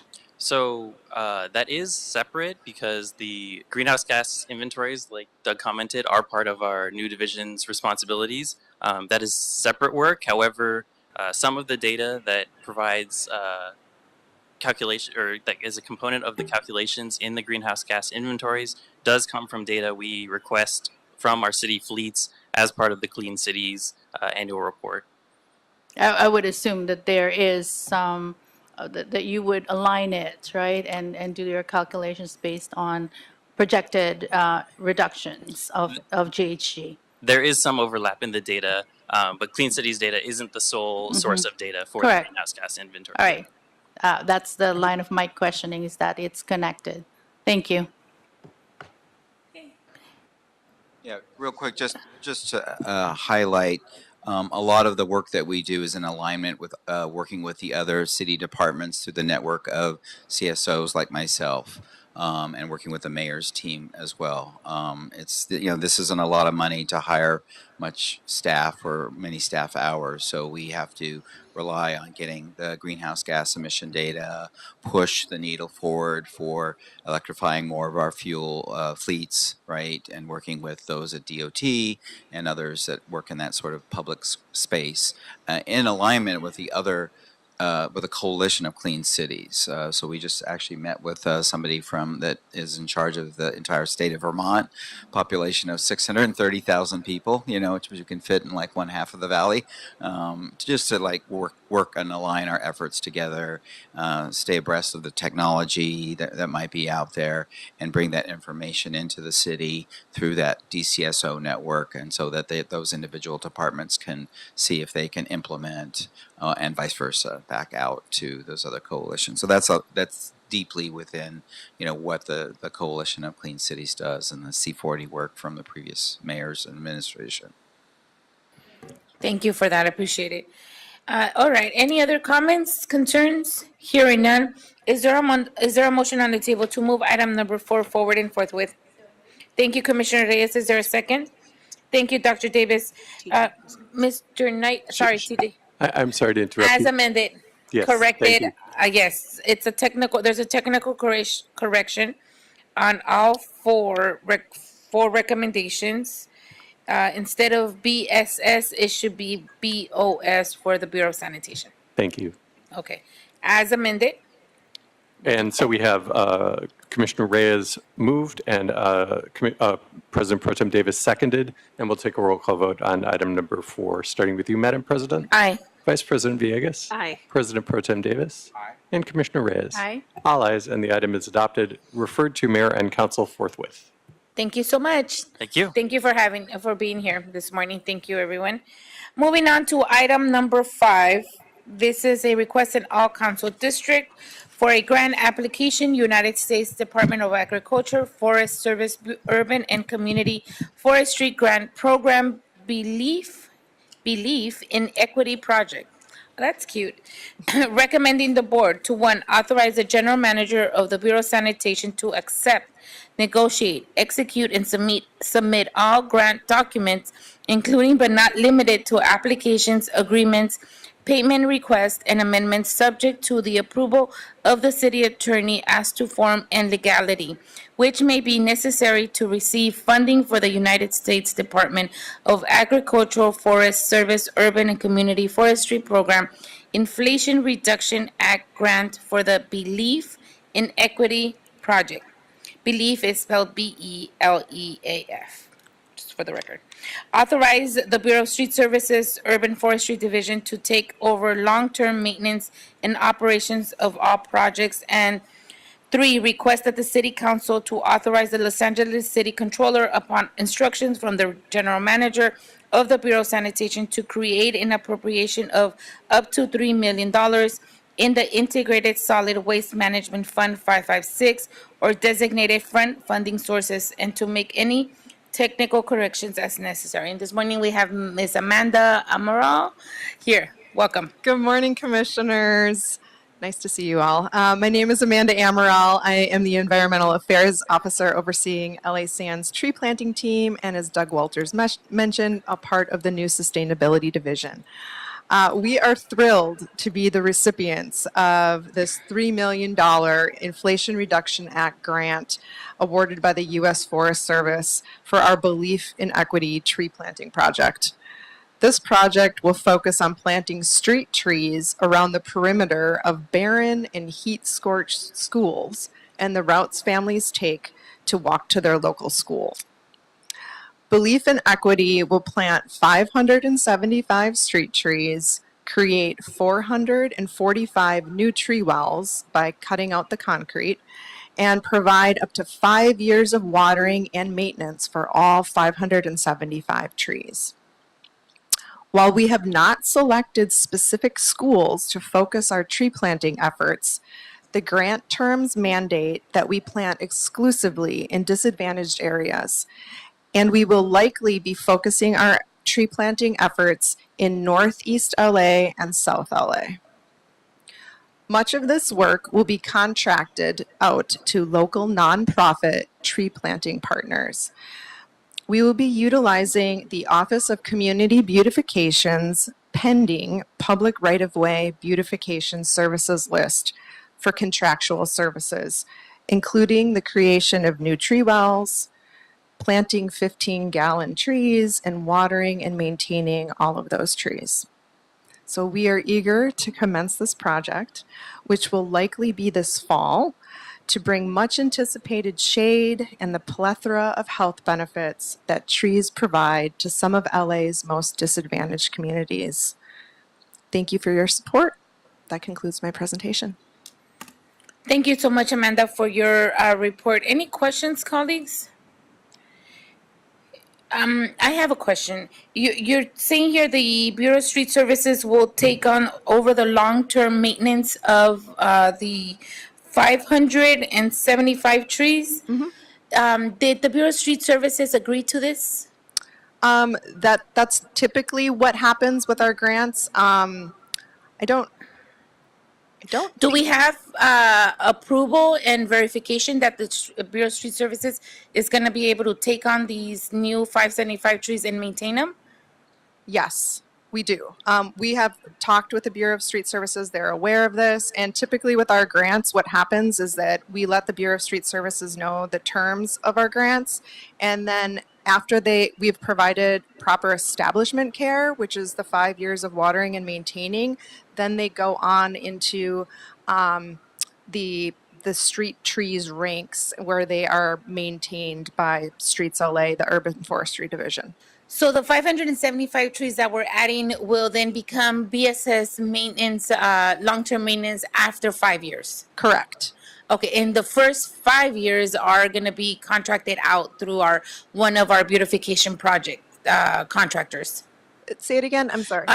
During the first 5 years, the watering is going to be contracted to one of these beautification contractors that we have in lieu, right? Okay. Correct. Yeah. Got it. The planting, the watering, the maintaining for up to 5 years, and the concrete cuts as well will all be contracted out through the beautification, the pending list. Okay.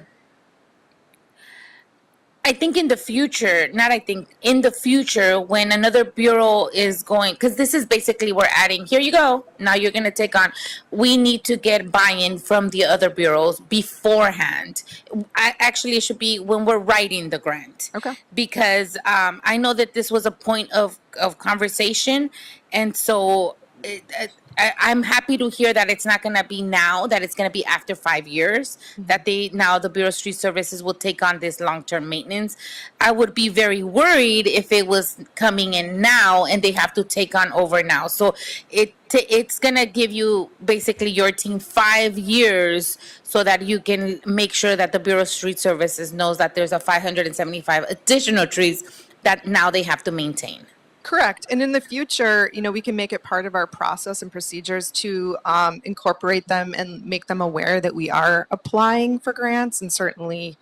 I think for you, Amanda, and for the team, it should be not just, I think I'm instructing you guys now to make sure to reach out to the bureaus that are going to be taking on work when you are applying for grants. Go ahead, Amy. Hi, good morning. Amy Schulenberg with LA Sanitation. I just want to clarify that long-term maintenance is just that it joins the tree trimming cycle that all the trees in the city have. We're not expecting them to water or maintain or do any sort of establishment care. Okay. So it's just that they will become city street trees, and we are responsible for trees in the parkway. Understood. But moving forward, when you are going to write a grant that includes the services and work from another department that's not yours, when we're writing, we should probably get buy-in first. I want to instruct you guys to do that because your efforts on tree planting overlaps with street services. And so, it's not the ideal one, but we manage this way, and that's fine. But I just want to see more collaboration on that end, and I don't want us to get here and not have been even made aware the other sister bureau, because I'm sure if another bureau was writing a grant and adding services to you guys sanitation would want to know. So same here. Absolutely. Okay. Overall, I'm supportive of the grant. I'm just want to make sure that you have a buy-in from the from your partners' bureaus, and we're trying to figure out how we make that as a systematic way of doing it. But as for now, I'm instructing this team that as you do these type of grants, please reach out to your counterparts at the other bureaus, because it's really important that we get the buy-ins from other folks as well before you commit them to more work. All right. Any other question, Dr. Davis? Yeah, I want to elaborate on this discussion. In terms of the grant, the purpose of the grant is to implement trees in places that have been underserved and don't have trees, correct? Correct. And in doing so, the Urban Forest Division isn't going out in that area anyway because there are no trees, right? Correct. I believe the Bureau of Street Services plants up to 2,000 trees a year, or they have a goal of planting up to 2,000 trees a year. So we're seeking out grants to supplement that and specifically work in disadvantaged communities. Right. So I agree the communication administratively is critically important. but I also understand the value of what we're doing with your grant. And so that it's so important to the organization to have the implementation of these trees. That also, are you aware of the disparity that exists in terms of the construction that we often do? Those who are advocates of trees often complain that we are taking away so many trees in our construction, and of course, we have to in many regards. However, are you aware of what the gap is in terms of the trees that we take away through our construction? Are you? Not acutely. I mean, I am aware in general that there are oftentimes trees that need to be removed because of construction, and a lot of times there are mitigation measures to plant additional trees. But we don't have, the full spectrum of how many trees that actually is per year. So I think that once we start to communicate, that one of the benefits from that communication will be not only an appreciation for helping to fill the gap where there have not been trees, but will also be the appreciation for the knowledge we will have on the additional gaps that are caused by our construction. And so when we put those two facts together, we'll see in terms of what you do and what they do, how we are moving forward in terms of doing these kinds of grants. Okay, thank you. Thank you for that. Any other questions, Vice President Villegas? No? Okay. Is any comments, concerns, any objections? Hearing none, is there a motion on the table to move item number 5 forward and forthwith? So moved. Thank you, Dr. Davis. Is there a second? Thank you, VP Villegas. Mr. Knight, there's a first by Dr. Davis and a second by Vice President Villegas to move item number 5 forward and forthwith. Very well, we will take a roll call vote on item number 5, starting with you, Madam President. Aye. Vice President Villegas. Aye. President Pro Tem Davis. Aye. And Commissioner Reyes. Aye. All ayes, and the report is adopted and will be referred to council forthwith. Thank you so much. Thank you so much to both of you. At the end of the day, we're very appreciative of the effort you guys do with the grants. Just as, just to clarify my point is, as we move forward and we have work that we're gonna do, and it's not part of your bureau, please reach out to the other bureaus. It's just like a big family here. We're all under Public Works, and it'll be great that if we can start really making that a practice, a common practice, to make sure we reach out to one another. There's always a counterpart on the other end. Absolutely. Thank you. Thank you. Thank you all. Thank you, Doug. Sure. To your point, Doug Walters, LA Sanitation. Amy and her team meet with Rachel Malrich, our Chief Forestry Officer, and the other departments, Recreation and Parks and Street Services, quite regularly. So I know verbally we're all aware of each other applying for the grants, but to your point, we will formalize those agreements to make sure that it gets a budgeted activity when there is, that creation, when we receive the grants. Perfect. Thank you so much. Like, you're doing such great work on getting all these funds to the city, so thank you for that. It doesn't go unnoticed. Thank you. All right, folks, moving on to item number 6. This is, give me a second, my agenda has gone haywire here. All right, 6. This is a request from the Bureau of Street Services in Council Districts 2 and 6 for a budget increase, change order 95 and deductive change order number 104, San Fernando Road Bike Path Phase 3 project. Recommending the board to authorize $1,600,000 in additional contingency and approve a revised construction budget of $23,582,000 for the San Fernando Road Bike Path Phase 3 project.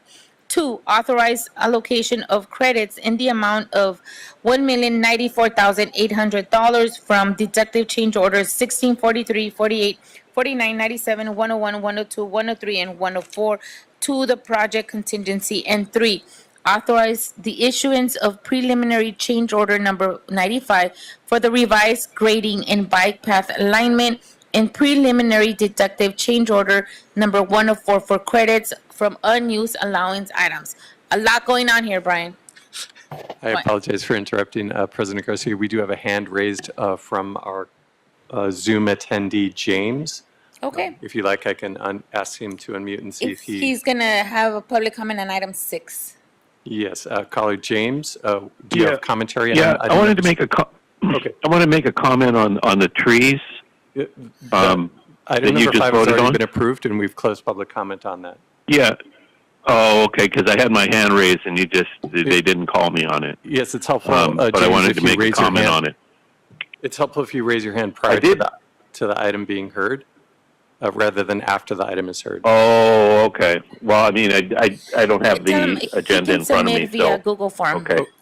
So the President Garcia has reminded me that, James, you can submit your comment via the Google form, which might be easier if you have access to the internet and to the Board of Public Works website. We do take comments, and I will distribute them to all commissioners and the Bureau as well. And we do get them via email. So we'll all have them in our inboxes to read. Okay. And so, James, do you have additional comments on any of our remaining agendized items? Which is 6. No. I just heard that one and I wanted to make a comment, but I'll just do it online. Thank you. Thank you. Okay. Okay, Brian, going back to this, tell us what you are doing here. Good afternoon. My name is Brian Ahn. I'm with Bureau of Street Services. I'm also joined by Crystal Killian, Principal Transportation Engineer with Department of Transportation. For this board report, we are requesting for $1.6 million in additional contingency and approve a revised construction budget of $23,582,000 for the San Fernando Road Bike Path Phase 3 project, and also authorization to allocate the credits of $1,094,800 from deductive change orders to the project contingency. This project is located in the Sun Valley area of the city of LA and provide a construction of Class 1 bike path from Branford Street to Cohasset Street, which is about 4.1 miles within the Metrolink railroad right-of-way adjacent to San Fernando Road.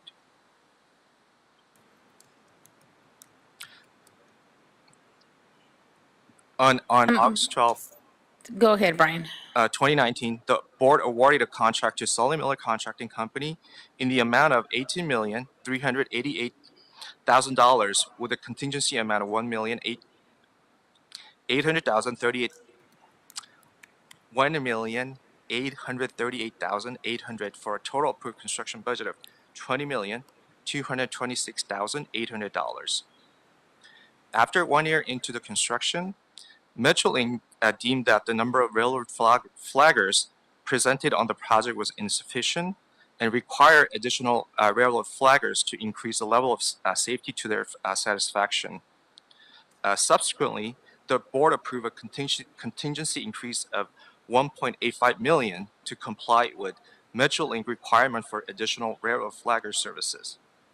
Also, on September 23rd, 2023, the board approved a contingency increase of $1 million to address unforeseen conditions, design changes by Metrolink, and also cost for flagging services. The project is currently 97% complete and was scheduled to be completed in March of 2023, which was last year. However, construction activities are now anticipated extended into spring of this year. The project has been impacted drastically by unforeseen conditions, as well as Metrolink requirement that resulted in significant added scope of work. To date, the project has used its contingency to address added and modified scope by Metrolink at several critical project locations that require redesign during the construction phase and unforeseen conditions that led to additional change orders. The project is requesting $1.6 million in additional contingency to address forthcoming change orders that are related to redesign and regrading of the retaining walls due to soil conditions, utilities, and Metrolink's revised design parameters, including added scope of work by Metrolink at various segments of the project for drainage, shotcrete, regrading adjacent to track embankment. Furthermore, Metrolink required reconstruction of the sidewalk at Sheldon Street and San Fernando Road, and at Penrose Street and San Fernando Road crossings, resulting in underground utility relocation, traffic signal relocation, and railroad crossing equipment relocation. The additional contingency will also fund several bid item overages, as well as flagging services for the duration of the construction. Also to address the repairs on installed lights and rails caused by vandalism and any other unforeseen conditions. There is no impact to the general fund. The construction funding is through Measure M. LIDOT has budgeted $505,000 and $200 of the supplemental funds to increase the contingency. That concludes my reports, and please let me know if there are any questions. One thing that I would like to request is that there is a clerical error in the Table B, page 5 of the board report. In the credit amount that's shown on the Table B, which was shown as $733,701.05, it should be corrected to $733,706.05. Another clerical error in that same table, the deductive change order amount was shown as $361,117.58. It should be corrected to 55 cents. Thank you for that, Mr. For that. That's the change we have to do in the transmittal, right? So do I have to amend this motion, TJ Knight or Ms. Virginia? So it's not, so yes, we would ask that the board consider the approval of the report as amended to reflect the corrections, to address the clerical errors in the table that was submitted in the full board report. Yeah. Okay, as stated from Brian. Okay, so as amended, as stated with the corrections from Brian, and is there a motion on the table to move item? Well, first of all, is there any questions? Vice President Villegas. Thank you, and thank you for your report. Just a minor question. The retaining walls, that'll be enough. I see that you put pictures of the transmittals as well. That'll be enough for any kind of protection on for any bike riders? Yes, the retaining was put it in places to provide separate from the bike path from the railroad adjacent. Yeah. To provide safety for the bicyclers. Yeah. Okay. All right. And that's just one component of the 1.6 million. Yes. Okay. All right. Thank you. I have a quick question. On those walls that you're putting up, can it be anti-graffiti painted over it? I need to double check. My understanding is that it does have some type of element to address it, but I need to confirm and report back, Commissioner Garcia. Please, that's really important, just because it just looks like there's a whole new canvas to paint on there. Okay, I appreciate that. And if it isn't, can you make sure it is? Yes, we'll definitely go back and address that issue. Okay, agreed. Thank you so much. Okay, any other questions for Brian? Hearing none, is there a motion on the table to move item number 6 forward and forthwith as amended with the technical corrections stated by Brian? Thank you, Commissioner Reyes. Is there a second? Thank you, Dr. Davis.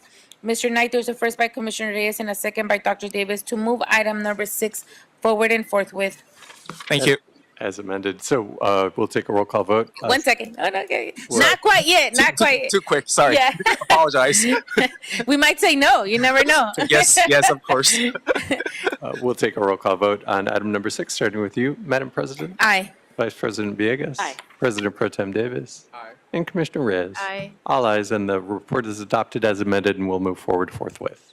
Very well. Thank you so much, Brian. Thank you for all your service to both of you. Thank you. All right, moving on to item number 2. This is, item number 7. This is a request in Council District 11 for a contract amendment number 2, Walsh Construction Company 2. Recommending the board to 1, approve and forward this report with transmittals to the mayor and city council with the request that the Board of Public Works be authorized to execute amendment number 2 to Walsh Construction Company 2, extending the term of engagement from May 29, 2024 to May 29, 2026 to ensure compliance with necessary state and federal permitting requirements. And 2, upon the mayor's and council's authorization, the president or 2 members of the Board of Public Works will execute the contract amended. Ms. Jones, good morning. You haven't presented in a long time, so good to see you here. Yes, thank you. Good morning, Madam President, Madam Vice President, board members. My name is Christina Jones. I work for LA Sanitation and Environment. I'm the project manager for the project before you. It has been a little bit of time since I've been here for this project. So back in, I think 2 years ago now, you authorized the first amendment of this contract to allow us to go into phase 2 of the project. Since then, we have completed construction. However, because of the permitting status of the project for the AQMD permit, we have not been able to finish startup and commissioning. So we are seeking a 2-year extension of this contract with Walsh Construction so they can successfully complete that component that's very critical to closing out construction. The project that we're talking about is going to be providing 1.5 million gallons per day of recycled water. Half will be used to offset potable water use within existing Hyperion Water Reclamation Plant, and the other half will go to the Los Angeles World Airports across the street, and they will be offsetting their potable water usage for their cooling towers and their toilet flushing. And it's a very critical project to the future sustainability goals here within the city of Los Angeles. And it's going to play a big role in our future work at Hyperion for Hyperion 2035 and Operation Next to bring recycled water to the whole city of Los Angeles. This project, we are not requesting any change in the budget. It's purely a time extension, which will take it past the 5 years. So as you'll notice in our recommendations, there is a city council component. And with that, that's it for my presentation, but happy to answer any questions. Thank you for that, Ms. Jones. Any questions for the Bureau of Sanitation? Is this a new partnership / project? No, the original contract was brought before the board in 2018, or 2019, sorry. So the actual issuance of the contract was in May of 2019. So we have already been doing this work? Yes. Okay, And- understood. In partnership with LADWP and LAWA. We work with them with a very collaborative relationship over the last 4 years now, 5. Perfect. Okay, good to hear that. Okay, I don't have any issues with this. Any objections? Any comments? Hearing none. Is there a motion on the table to move item number 7 forward and forthwith? Thank you, Commissioner Reyes. Is there a second? Thank you, VP Villegas. Mr. Knight, there's a first by Commissioner Reyes and a second by Vice President Villegas to move item number 7 forward and forthwith. Very well, and we'll take a roll call vote on item number 7, starting with you, Madam President. Aye. Vice President Villegas. Aye. President Pro Tem Davis. Aye. And Commissioner Reyes. Aye. All ayes, and item number 7 is adopted. Referred to Mayor and Council forthwith. Thank you so much. Good morning. Thank you. Good seeing you. Moving on to item number 8, this is a request in Council District 8 for a sole source contract, Los Angeles Neighborhood Initiative for design and construction services, traffic calming for the Western Gauge Medium Park project. Recommending the board to 1, approve and forward this report with transmittals to the mayor, requesting to approve and authorize the president or 2 commissioners of the board to execute a sole source contract with the Los Angeles Neighborhood Initiative for design and construction services with a budget authority of $465,306 for a 2-year contract with 2 one-year renewal options. And Mr. Wong is here this morning. Good morning and welcome. Thank you, President Garcia, and good morning, or good afternoon, Commissioners. Sorry, it's afternoon, guys. Afternoon. Good afternoon. Good afternoon. This is George Huang from the Bureau of Engineering, Street Improvement Division. I gotta say, we usually get a lot of requests from council offices about with street improvement work, and this is kind of one of the unique projects that we have, which we've been directed, the Bureau of Engineering, through council action to partner with Lonnie to deliver a project, a streetscape project. So, I have here with our project managers, Mr. Cecilio Navarro, who's gonna give a history about kind of how we got here, and then a little bit more information about the contract itself. So with that, I'll hand it over to him. Okay, thank you so much. Welcome. Good afternoon. Like George said, my name is Cecilio Navarro with the Street Improvement Division of the Bureau of Engineering, and I will be presenting this agenda item. This project is located along Gage Avenue between Harvard Boulevard and Western Avenue in the Council District 8 area. The improvements include creating a buffer area between vehicular traffic and the future Western Gauge Park project by designing and constructing new corner bump outs, new ADA compliant curb ramps at the corners of the median new sidewalk for pedestrian access, landscaping and irrigation systems, removing and replacing existing trees, a one-way street, and new parking stalls for the future park. On November 13, 2009, Melendres was hired from the Community Redevelopment Agency's pre-qualified pool of consultant firms to begin community outreach and design preparation for the project. The Los Angeles Neighborhood Initiative, or LANI, was hired as a sub-consultant to Melendres to conduct community outreach services. Melendres and LANI provided CRALA with preliminary design concepts for the intersection of Western and Gage Avenues.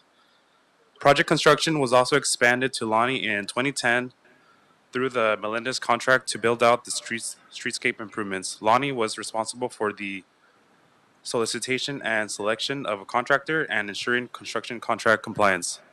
In October of 2019, the CRALA Bond Oversight and Economic and Workforce Development Committee, or also known as EWDD, prepared a report for council action which authorized project funding and authorized BOE to be the implementing department to approve, negotiate, and execute contracting documents with LANI as required to effectuate the project. LANI's extensive experience and as proprietor of the design documents would be the most effective and economical selection to deliver the project. The contract is subject to the approval of the Board of Public Works, prevailing wage requirements, and the city attorney. On May 5th, 2020, the City Council adopted a council motion authorizing the EWDD's committee's recommendations. Since the City Council's action, BOE has worked with LANI and the City Attorney's Office to develop the sole source contract. BOE recommends approving and forwarding this report to the mayor, requesting the board to execute this sole source contract with LANI to provide the design and construction services. LANI is encouraged to subcontract with firms participating in the city's business improvement program. The proposed contract has been reviewed and approved as to form by the City Attorney's Office and is included as a transmittal in the report. This concludes my presentation, and we're available to take questions. Thank you so much for that. Any questions? Sorry about that. Any questions for item number 8? I think we're all relatively supportive of this project and looking forward to it, to be honest. Any objections? Hearing none. Is there a motion on the table to move item number 8 forward and forthwith? Thank you, Dr. Davis and Vice President Villegas. Mr. Knight, we have a first by Dr. Davis and a second by Vice President Villegas to move item number 8 forward and forthwith. Very good, and we'll take a roll call vote on item number 8, starting with you, Madam President. Aye. Vice President Villegas. Aye. President Pro Tem Davis. And Commissioner Reyes. Aye. All ayes. Item number 8 is adopted and referred to mayor forthwith. Thank you so much. Thank Thank you you. to both. Moving on to item number 9. This is an AFE by the State Water Resource Control Board with Bureau of Sanitation and Office of Accounting are requesting board approval and execution of an authority for expenditure in the amount of $70,667 for encumbrance of funds to pay for annual waste discharge permit requirement fees for the period of July 1st, 2023 to June 30th of 2024. And this afternoon, we have Ms. Ann Van Lam. Yes. Okay, welcome. Good afternoon, President Garcia, commissioners, Bureau Executive, City Attorney, and Mr. TJ Knight. My name is Ann Van Lam. I'm with the Financial Management Division of LA Sanitation, and I'm here today to seek your approval of an AFE in the amount of $70,667 to pay for the annual stormwater discharge permit requirements fee for the period of July 1st, 2023 to June 30th, 2024. This is an annual recurring fee that we have to pay. I'm happy to answer any questions you have. Thank you so much. This is our regular bills that we pay every year, right? Yes. Okay. Any questions, colleagues? Hearing none. Any objections? Hearing none. We have to pay our bills. So is there a motion on the table to move item number 9 forward and forthwith? So moved. Thank you, VP Villegas. Is there a second? Thank you, Dr. Davis. Mr. Knight, there's a first by Vice President Villegas and a second by Dr. Davis to move item number 9 forward and forthwith. Very well. We'll take a roll call vote on item number 9, starting with you, Madam President. Aye. Vice President Villegas. Aye. President Pro Tem Davis. Aye. And Commissioner Reyes. Aye. All ayes, and the item is approved and will move forward forthwith. Thank you so much. Thank you. Thank you. Have a good day. All right, colleagues, we are done with our voting items. We are now moving on to our oral report section. Today, we have a continued oral report by the Petroleum and Natural Gas Administration and safety update. And this afternoon, we have Erica Blyther here, our petroleum officer in-house. Welcome. Thank you. Good afternoon, or is it still morning? Good morning. Thank you. Good afternoon. I think that's good. Okay. I have a presentation, so you have a paper copy, but I was going to set this up.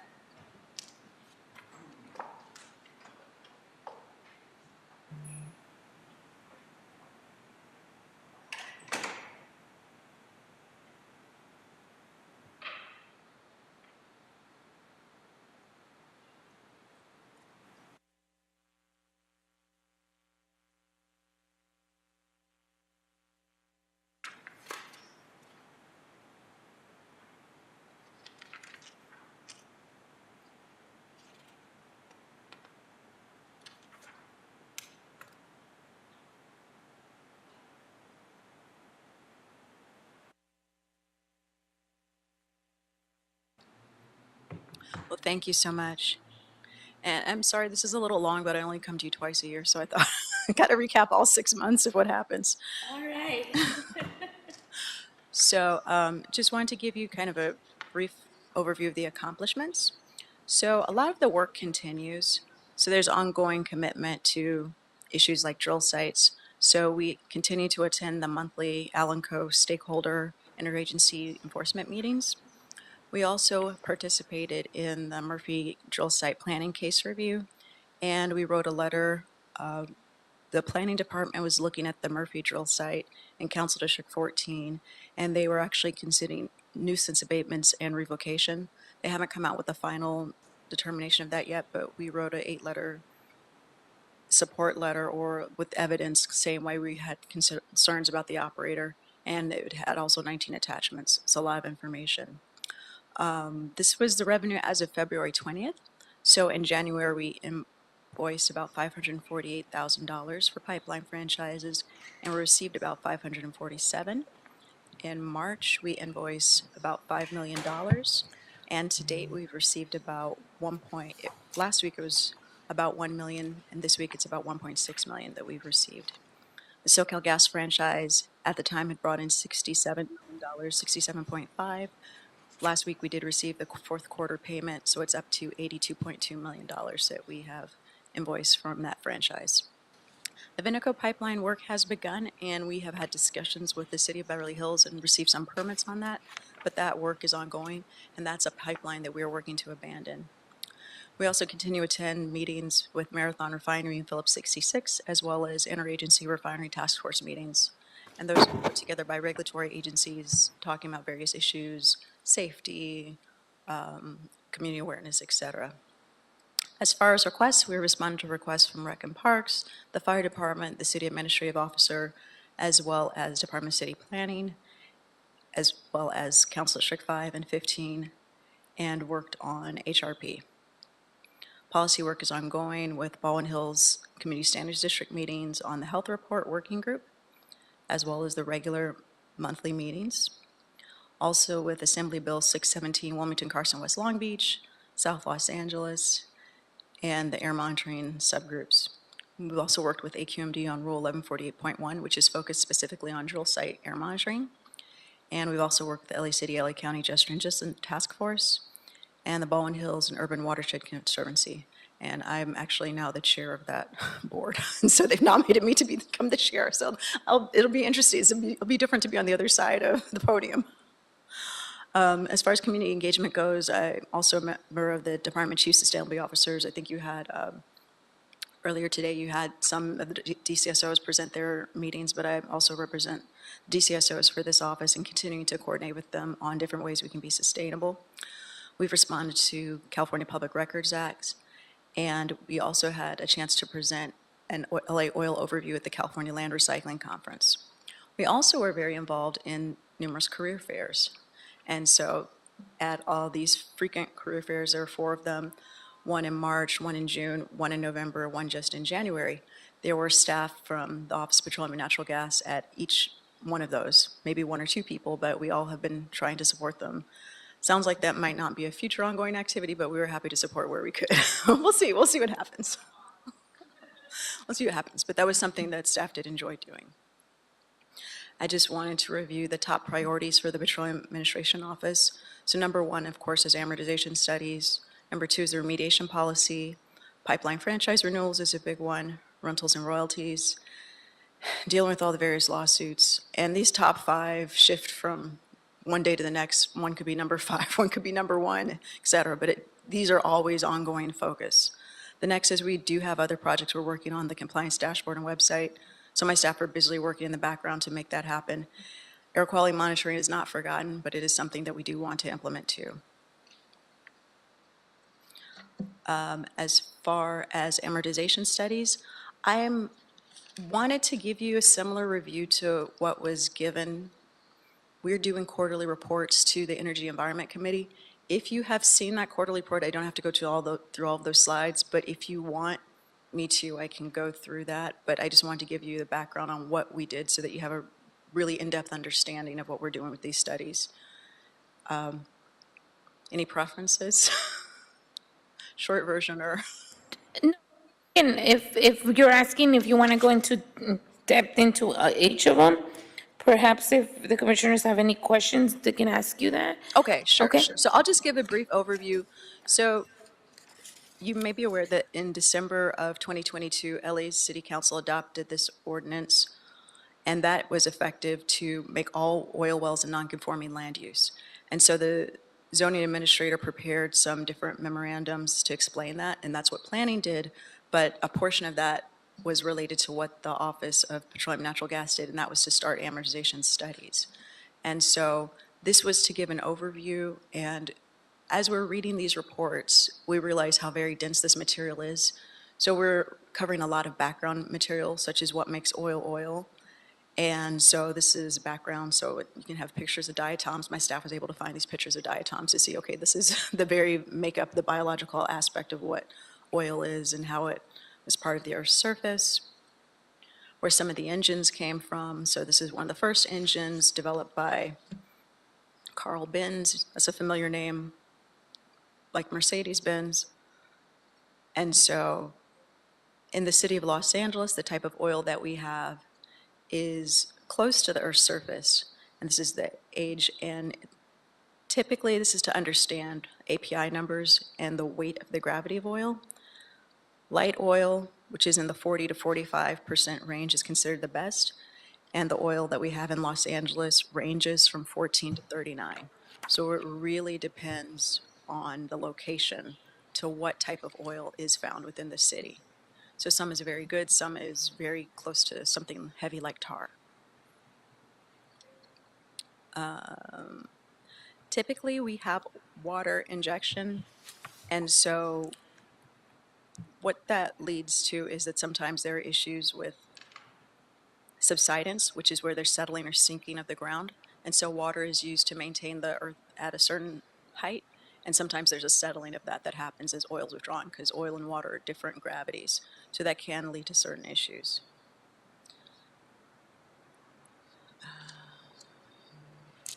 I did want to note on this comes up very frequently, is that there has not been fracking used in oil production in the city of Los Angeles since 2014. In September of 2013, Senate Bill 4 Pavley was signed into law to establish that there had to be a program for oil and gas well stimulation treatments.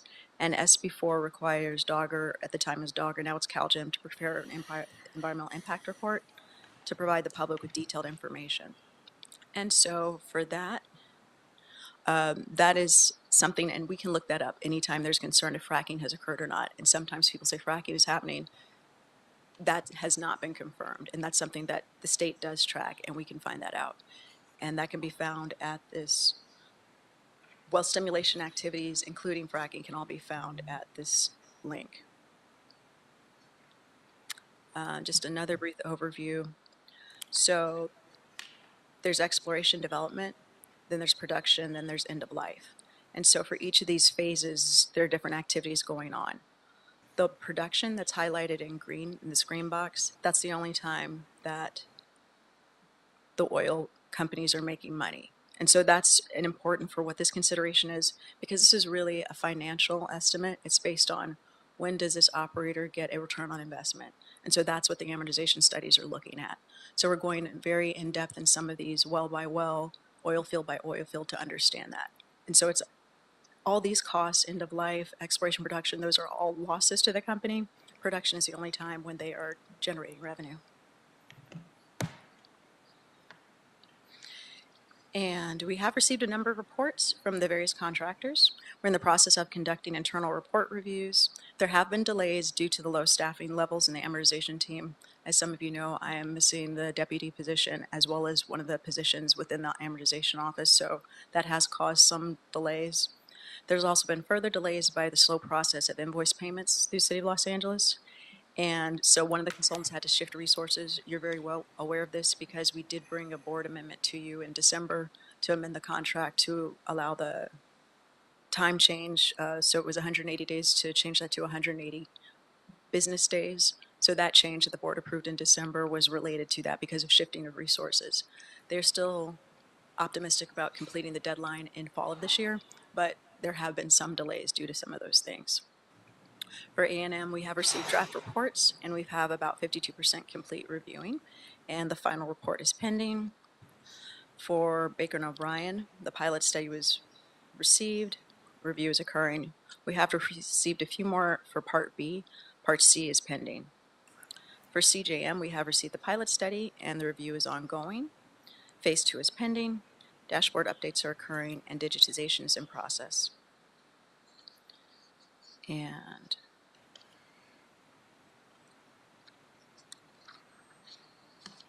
as far as staffing goes, again, the staffing levels have decreased, so it's down to, it was from 4, now it's down to 2, plus me as I can. And of course, I'm pulled in a lot of directions, so I do what I can. We are hoping that the deputy position can be filled. I know that it's on the chopping block because of vacancies, so hopefully that there's some way to save that position. And the management analyst position, we did put in the budget that we want to convert it to an environmental specialist, as that's more suited for this type of work and for ongoing needs of the office. Specifically for Baker and O'Brien, this is something I already mentioned, was that this has already been approved. Thank you very much to the Board of Public Works to approve this. We are still waiting for the final mayor's office approval. I think that it has been held up in the CEO's office as they've gotten busy with budget, so they haven't had a chance to approve it yet. But I'm continuing to check with them weekly on, has this been approved, has this approved? But until then, we have not been able to get the work going, unfortunately, because of those delays. But that's the city process. It happens sometimes. So after the first quarterly update, there was some advice from the Energy and Environment Committee to reach out to the operators in the city. So the city did reach out to the 2 largest operators, Warren Resources and E&B Natural Resources, to collaborate on the studies. So far, nothing concrete's materialized, but we did begin a dialogue, and if we receive anything, we will incorporate that into the studies. And this is the overall timeline of what we expect, total budget, costs, contingency, as well as the timeline, and when we expect to receive reports.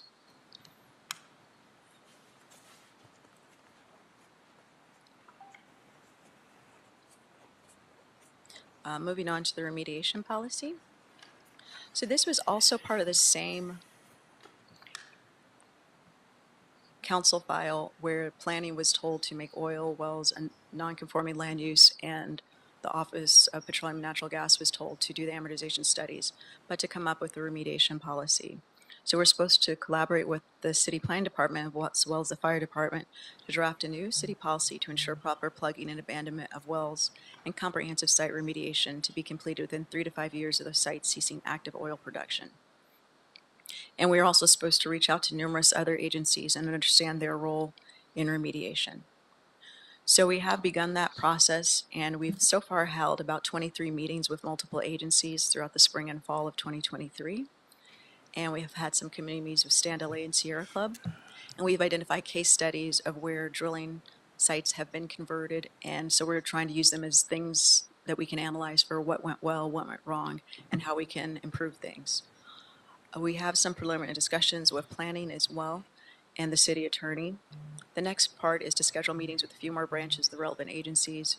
For example, the fire department has multiple agencies that touch this. So there's the fire hydrants and access, there's the plan approval, and then there's also this Coupa section. So we have to have 3 meetings with fire department. It's not just one. So just some of those just follow-up meetings. And then drafting the interviews, because we want to make sure we've captured everything properly.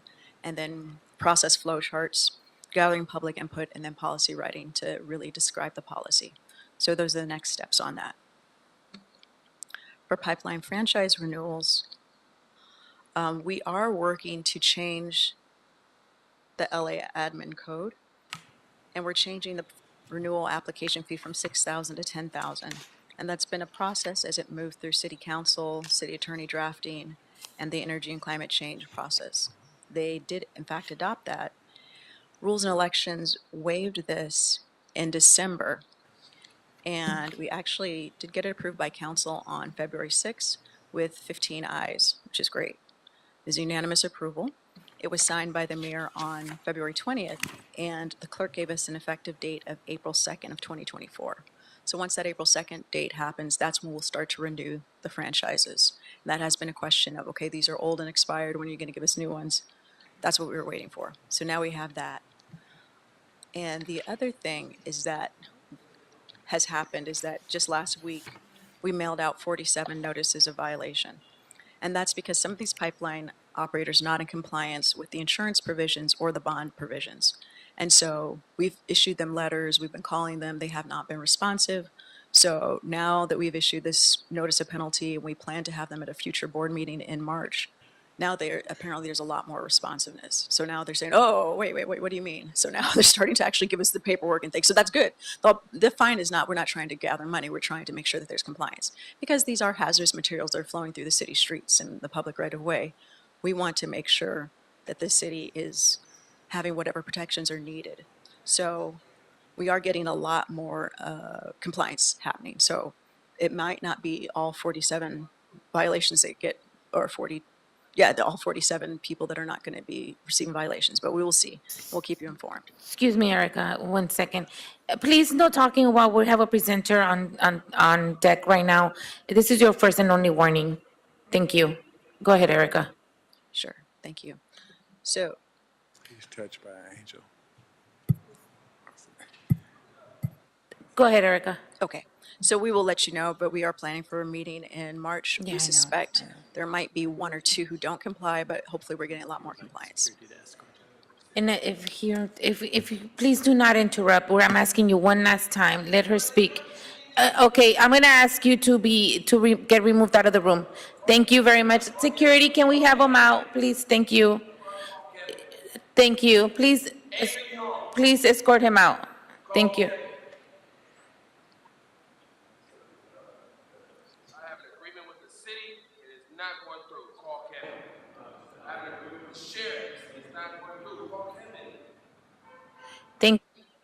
Thank you. Thank you. Sorry, sir. We're trying to finish the presentation here. Thank you. Thank you. I don't know Kevin. Well, we do know Kevin, but.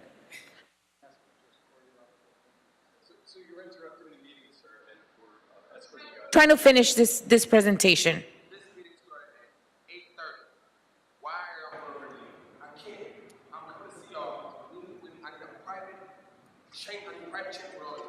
Thank you.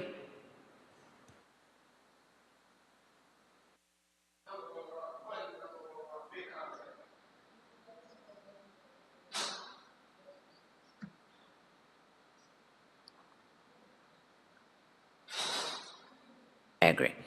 Thank you. Oh, sure, thank you. So the next item is rentals and royalties. And this was an item that we brought before the board in November, actually. And so we were hoping to have this contract. We actually did get some bids out. So the idea for this is that we're determining whether the city received appropriate royalty payments and determining whether to renew and renegotiate any expired lease agreements, and also developing and implementing an improved reporting process A lot of this is old work that was done many years ago, and so we're taking a fresh look at that and trying to see that we have processes to make sure we're receiving the proper amount of revenue. This was at the board in November. We had a pre-proposal conference and we had a big closing date. We actually did receive 3 bids, but unfortunately, this was our first RFP and we made some mistakes. We now need to reject the bids and rebid this. So we're working with the Bureau of Contract Administration to ensure the process goes smoothly next time. There was a lot of confusion about using RAMP, the Regional Access Marketplace, so we hadn't had training on that. So some of those things, I think for the North American Industry Code system, we checked the wrong box, and so there were some different things, and so it made it hard for people to do the outreach. So we're working with BCA. We hope to bring that to you within the month of March as well. As far as litigation goes, for the SoCalGas legal, we were preparing for deposition by gathering records from 2012 all the way up to the present on financials. And the deposition was scheduled for February 14th, and it was rescheduled to February 26th, which I just had on Monday. And it was an exhausting process, but it is completed. Alanco, there's a mandatory settlement conference coming on April 18th. If you need specific updates regarding litigation, you can reach out to the city attorney's office. They can provide updates in closed session. So as I mentioned, we have not forgotten compliance and air monitoring, and those are ongoing lessons. We're trying to take the lessons that we learned from the issues with the last bid and incorporate those into the next RFPs. Some other work that we're doing in the office relates to oil wells. So there was federal money set aside to abandon oil wells. And so of those wells, in year 1, 25 of the wells have been abandoned in the city of LA, 21 are in Council District 1, the other 4 are in Canoga Park. And those 21 wells in CD1 are at Alanco. And so that's coming up as an item of discussion during the Alanco monthly meetings. And St. James 10 and 14 are being abandoned currently because there's concern about pressure building.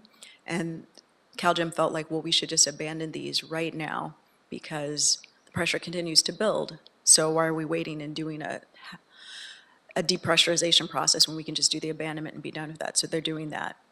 The other 19 will be abandoned in the near future, and the community concerns are related to the materials used in site. There are concerns about hazardous materials, then also any type of equipment, and they're concerned about air quality emissions. So instead of having diesel rigs, they are making requests for electric rigs. Work continues with the Baldwin Hills Health Assessment Environmental Justice Study. So we continue to have monthly meetings. We also have some air quality monitoring happening with SNAPS, which is a study of neighborhood air near petroleum sources. This is currently at the Inglewood oil field, but in the future, this is going to come to the city of Los Angeles as well. They began air monitoring in June of 2023, and they're looking for things such as toxic air contaminants, PM 2.5, carbon monoxide, ozone, VOCs, methane, and hydrogen sulfide. But they just came out with an update the other week, and it's talking about so far what they've observed. And they're going to be quarterly updates and real-time monitoring, and this is one of the updates. So you can see what they found so far and where they've done their air monitoring. So these results are very preliminary through June of 2023 through September of 2023. But it is a good model of what's going to happen in the city of Los Angeles. We're not sure. At some point, it looked like it was going to be either. So they've started in Northern California. Now they're in Southern California. They're not sure if the next round will also be in Northern California or if it'll come back to Southern California. So if it's in Southern California, it'll be Los Angeles, the city proper. And this is their overall timeline for when they plan to have monitoring results out. Work also continues on the Baldwin Hills Health and Environmental Justice Study, and they have a few meetings left where they're collecting health data and they're collecting blood pressure, lung function of residents that live within 1.5 miles of the Inglewood oil field. And the data collection is ongoing through tomorrow, February 29th. For AB 617, this includes Wilmington, Carson, West Long Beach, as well as South LA. We participate in those community meetings. One new thing that's coming that's going to be of interest is that AB 617 will have a dashboard for each community steering committee. And so they previewed it, and so they will have ways to understand the data in a more comprehensive manner. So there's going to be dashboards that will be tailored to each individual district or community standard steering committee. And then there was an update on all the monitoring. So the air monitoring team has focused and partnered with the compliance team. So they go out and they monitor, and the compliance team closely follows behind them. So if they find something of issue, the compliance team can quickly follow up and verify on their own equipment and potentially issue notice of violations. So this is what they've had since they began monitoring in I believe it was late 2019, they began this monitoring, and so this is what they've received so far. And so over time, it looks like they have had less and less complaints, and happily, they had 40 monitoring surveys where they completed them, and of those, there were 19 notice of violation issued. Some of those are repeat offenders, some were new, but they're hoping, and it seems like over time, they're having less and less of those. So that's positive. Looking forward, as I mentioned, we are going to be bringing the third notice of violation to pipeline franchisees and fines to the board. Hopefully that number is less than the 47 letters we mailed out. Long-term pipeline franchise agreement renewals, we'll be bringing that to the board sometime in April. Then rentals and royalties, again, we're going to reject and rebid coming back to the board. We are still working on the compliance and transparency program for drill sites. LA County LAC Just Transition Task Force will continue to participate in that, as well as the Refinery Task Force.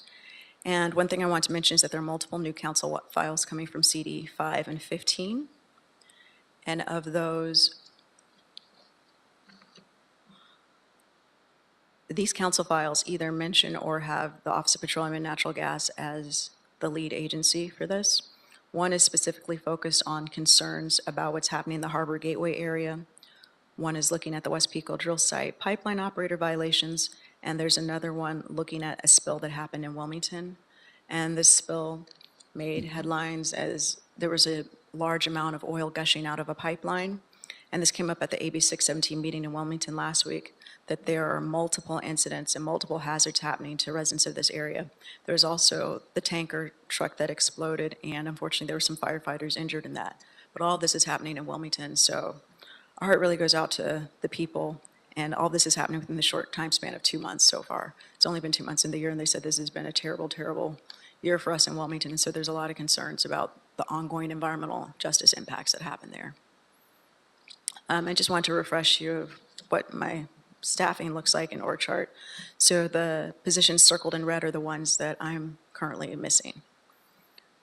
We do have staff, but you can see we also have a lot of work. So we're continuing to work through it as best we can. And we're not saying we can't do the work, we're just saying it will be longer because there's less staff available to do the work. Any questions?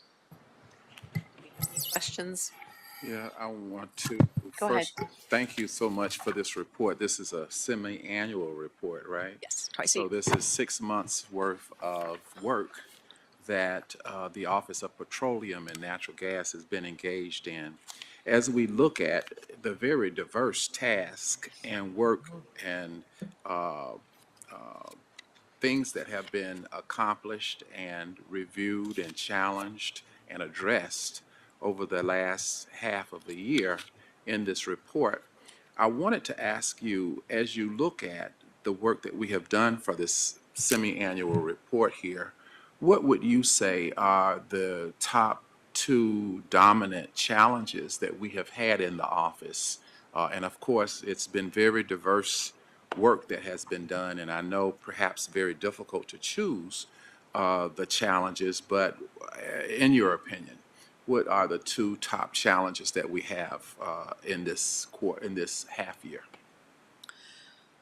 Staffing has been a huge issue, and unfortunately, my deputy position, Amanda, as you may have met her and remember, she was someone who had a great background in oil. She had actually worked in oil fields in Texas as well as Los Angeles area. And so to have someone with that type of expertise is really hard to replace. You said first you said staffing, correct? Staffing. Correct. And So was in it, particular, the education of the staffing. So just bringing in a new person who doesn't know anything is not as helpful as bringing in people with experience. So one thing has been, unfortunately, when we go through staffing procedures, a lot of times we will get entry-level positions, and entry-level is not the best for retaining knowledge. So you pour all this knowledge into someone, and they leave and walk out the door, then that's a very difficult task because this is a lot of knowledge. In terms of training, how do we go about executing training opportunities for staff? Yeah, so we make training aware. We make people aware of any training that we have. The Office of State Fire Marshal does an annual training to talk about pipeline safety, and so they go over a lot of topics. So we attend that whenever possible. We have brochures and kind of informal training packet that we've developed, but we also have worked to get training that's put together by, it's a University of Texas that has some petroleum training. So we have been working, again, it's kind of one of these budgeting payment situations, but hopefully that's a training that we can have in-house that we can give to people too. So once we have that training. We have a lot of specialties, but also subspecialties in the work that you do. So everybody is not in one particular discipline, even though it's dealing with petroleum and natural gas. There are some subspecialties, which leads me to the question of our professional associations. Are the staff involved in the professional associations that deal with some of not only petroleum and natural gas, but some of the subspecialties for which we have to have an intersection within our work? Yes, so that has been a question of what our ongoing certifications could be useful. So the engineer in my office, we are continuing to maintain his engineering license and doing things like that. We're looking at other specialties we can join. There's an annual Coupa conference. We couldn't attend it this year, but that also is something that covers hazardous materials, hazardous waste, a lot of things associated with petroleum. So that's something we put in the budget to try and attend to maintain things. HAZWOPER, hazardous material waste, and treatment operations. We've looked at that too, and trying to find the right education components that are helpful for the work. What is our second most challenging issue for the last half year, as indicated in this report, in your opinion? It's been a challenging time with all the turnover in staffing at the council level as well as the mayor's office. So there's a lot of new staff that have come in with different ideas, and some of them are not aware of the history of what's happened and how things have come to be, and also some of the things that work, some things that don't work, and also just there's time to get up to speed and understand some of the history of things too. And so that's been a challenge, is just that dynamic of working with different members and meeting different people. And so would you say that communicating to leadership has been a challenge, given the flexibility that has occurred with regard to the change of staff? Is that what you're saying? Yes, yes. Okay. In terms of strengths that we have demonstrated, displayed, observed over the last 6 months, as indicated in this report, what would you say have been our top two strengths from the Office of Petroleum and Natural Gas? I would say that there's a lot of really excited people who are working here, and they are very committed to the work, and they're interested in the opportunities and what they can do to help and make things better. So they're very much excited and engaged in the work. And also, I think everyone realizes the importance of the work too, and how important it is to what we're doing to not only community health, but also the health of the planet, and what that means in terms of greenhouse gas when there are leaks, preventing hazards, preventing natural disasters and things. And any other strength that you have been able to embrace over the last 6 months, as indicated in this report? You mentioned the the attitude, I guess, of the staff is positive. Good attitude, yeah, positive And attitude. that's a great asset to the work that you do, having that positive staffing behavior that you're working with. Anything else that you have over the last 6 months observed that is a strength coming out of petroleum and natural gas as you're doing your work, or as you've done your work, rather? I mean, I was in this office when it was 2 people, so there's no way to get all these programs done. So at least we haven't completed all these programs, but at least we've begun to we're at least at step 1 of getting a lot of these programs done. So there's a lot of hope for getting the work done now that there is more staffing. as the work keeps getting piled on top of this, the hope slightly diminishes because it's like, wait.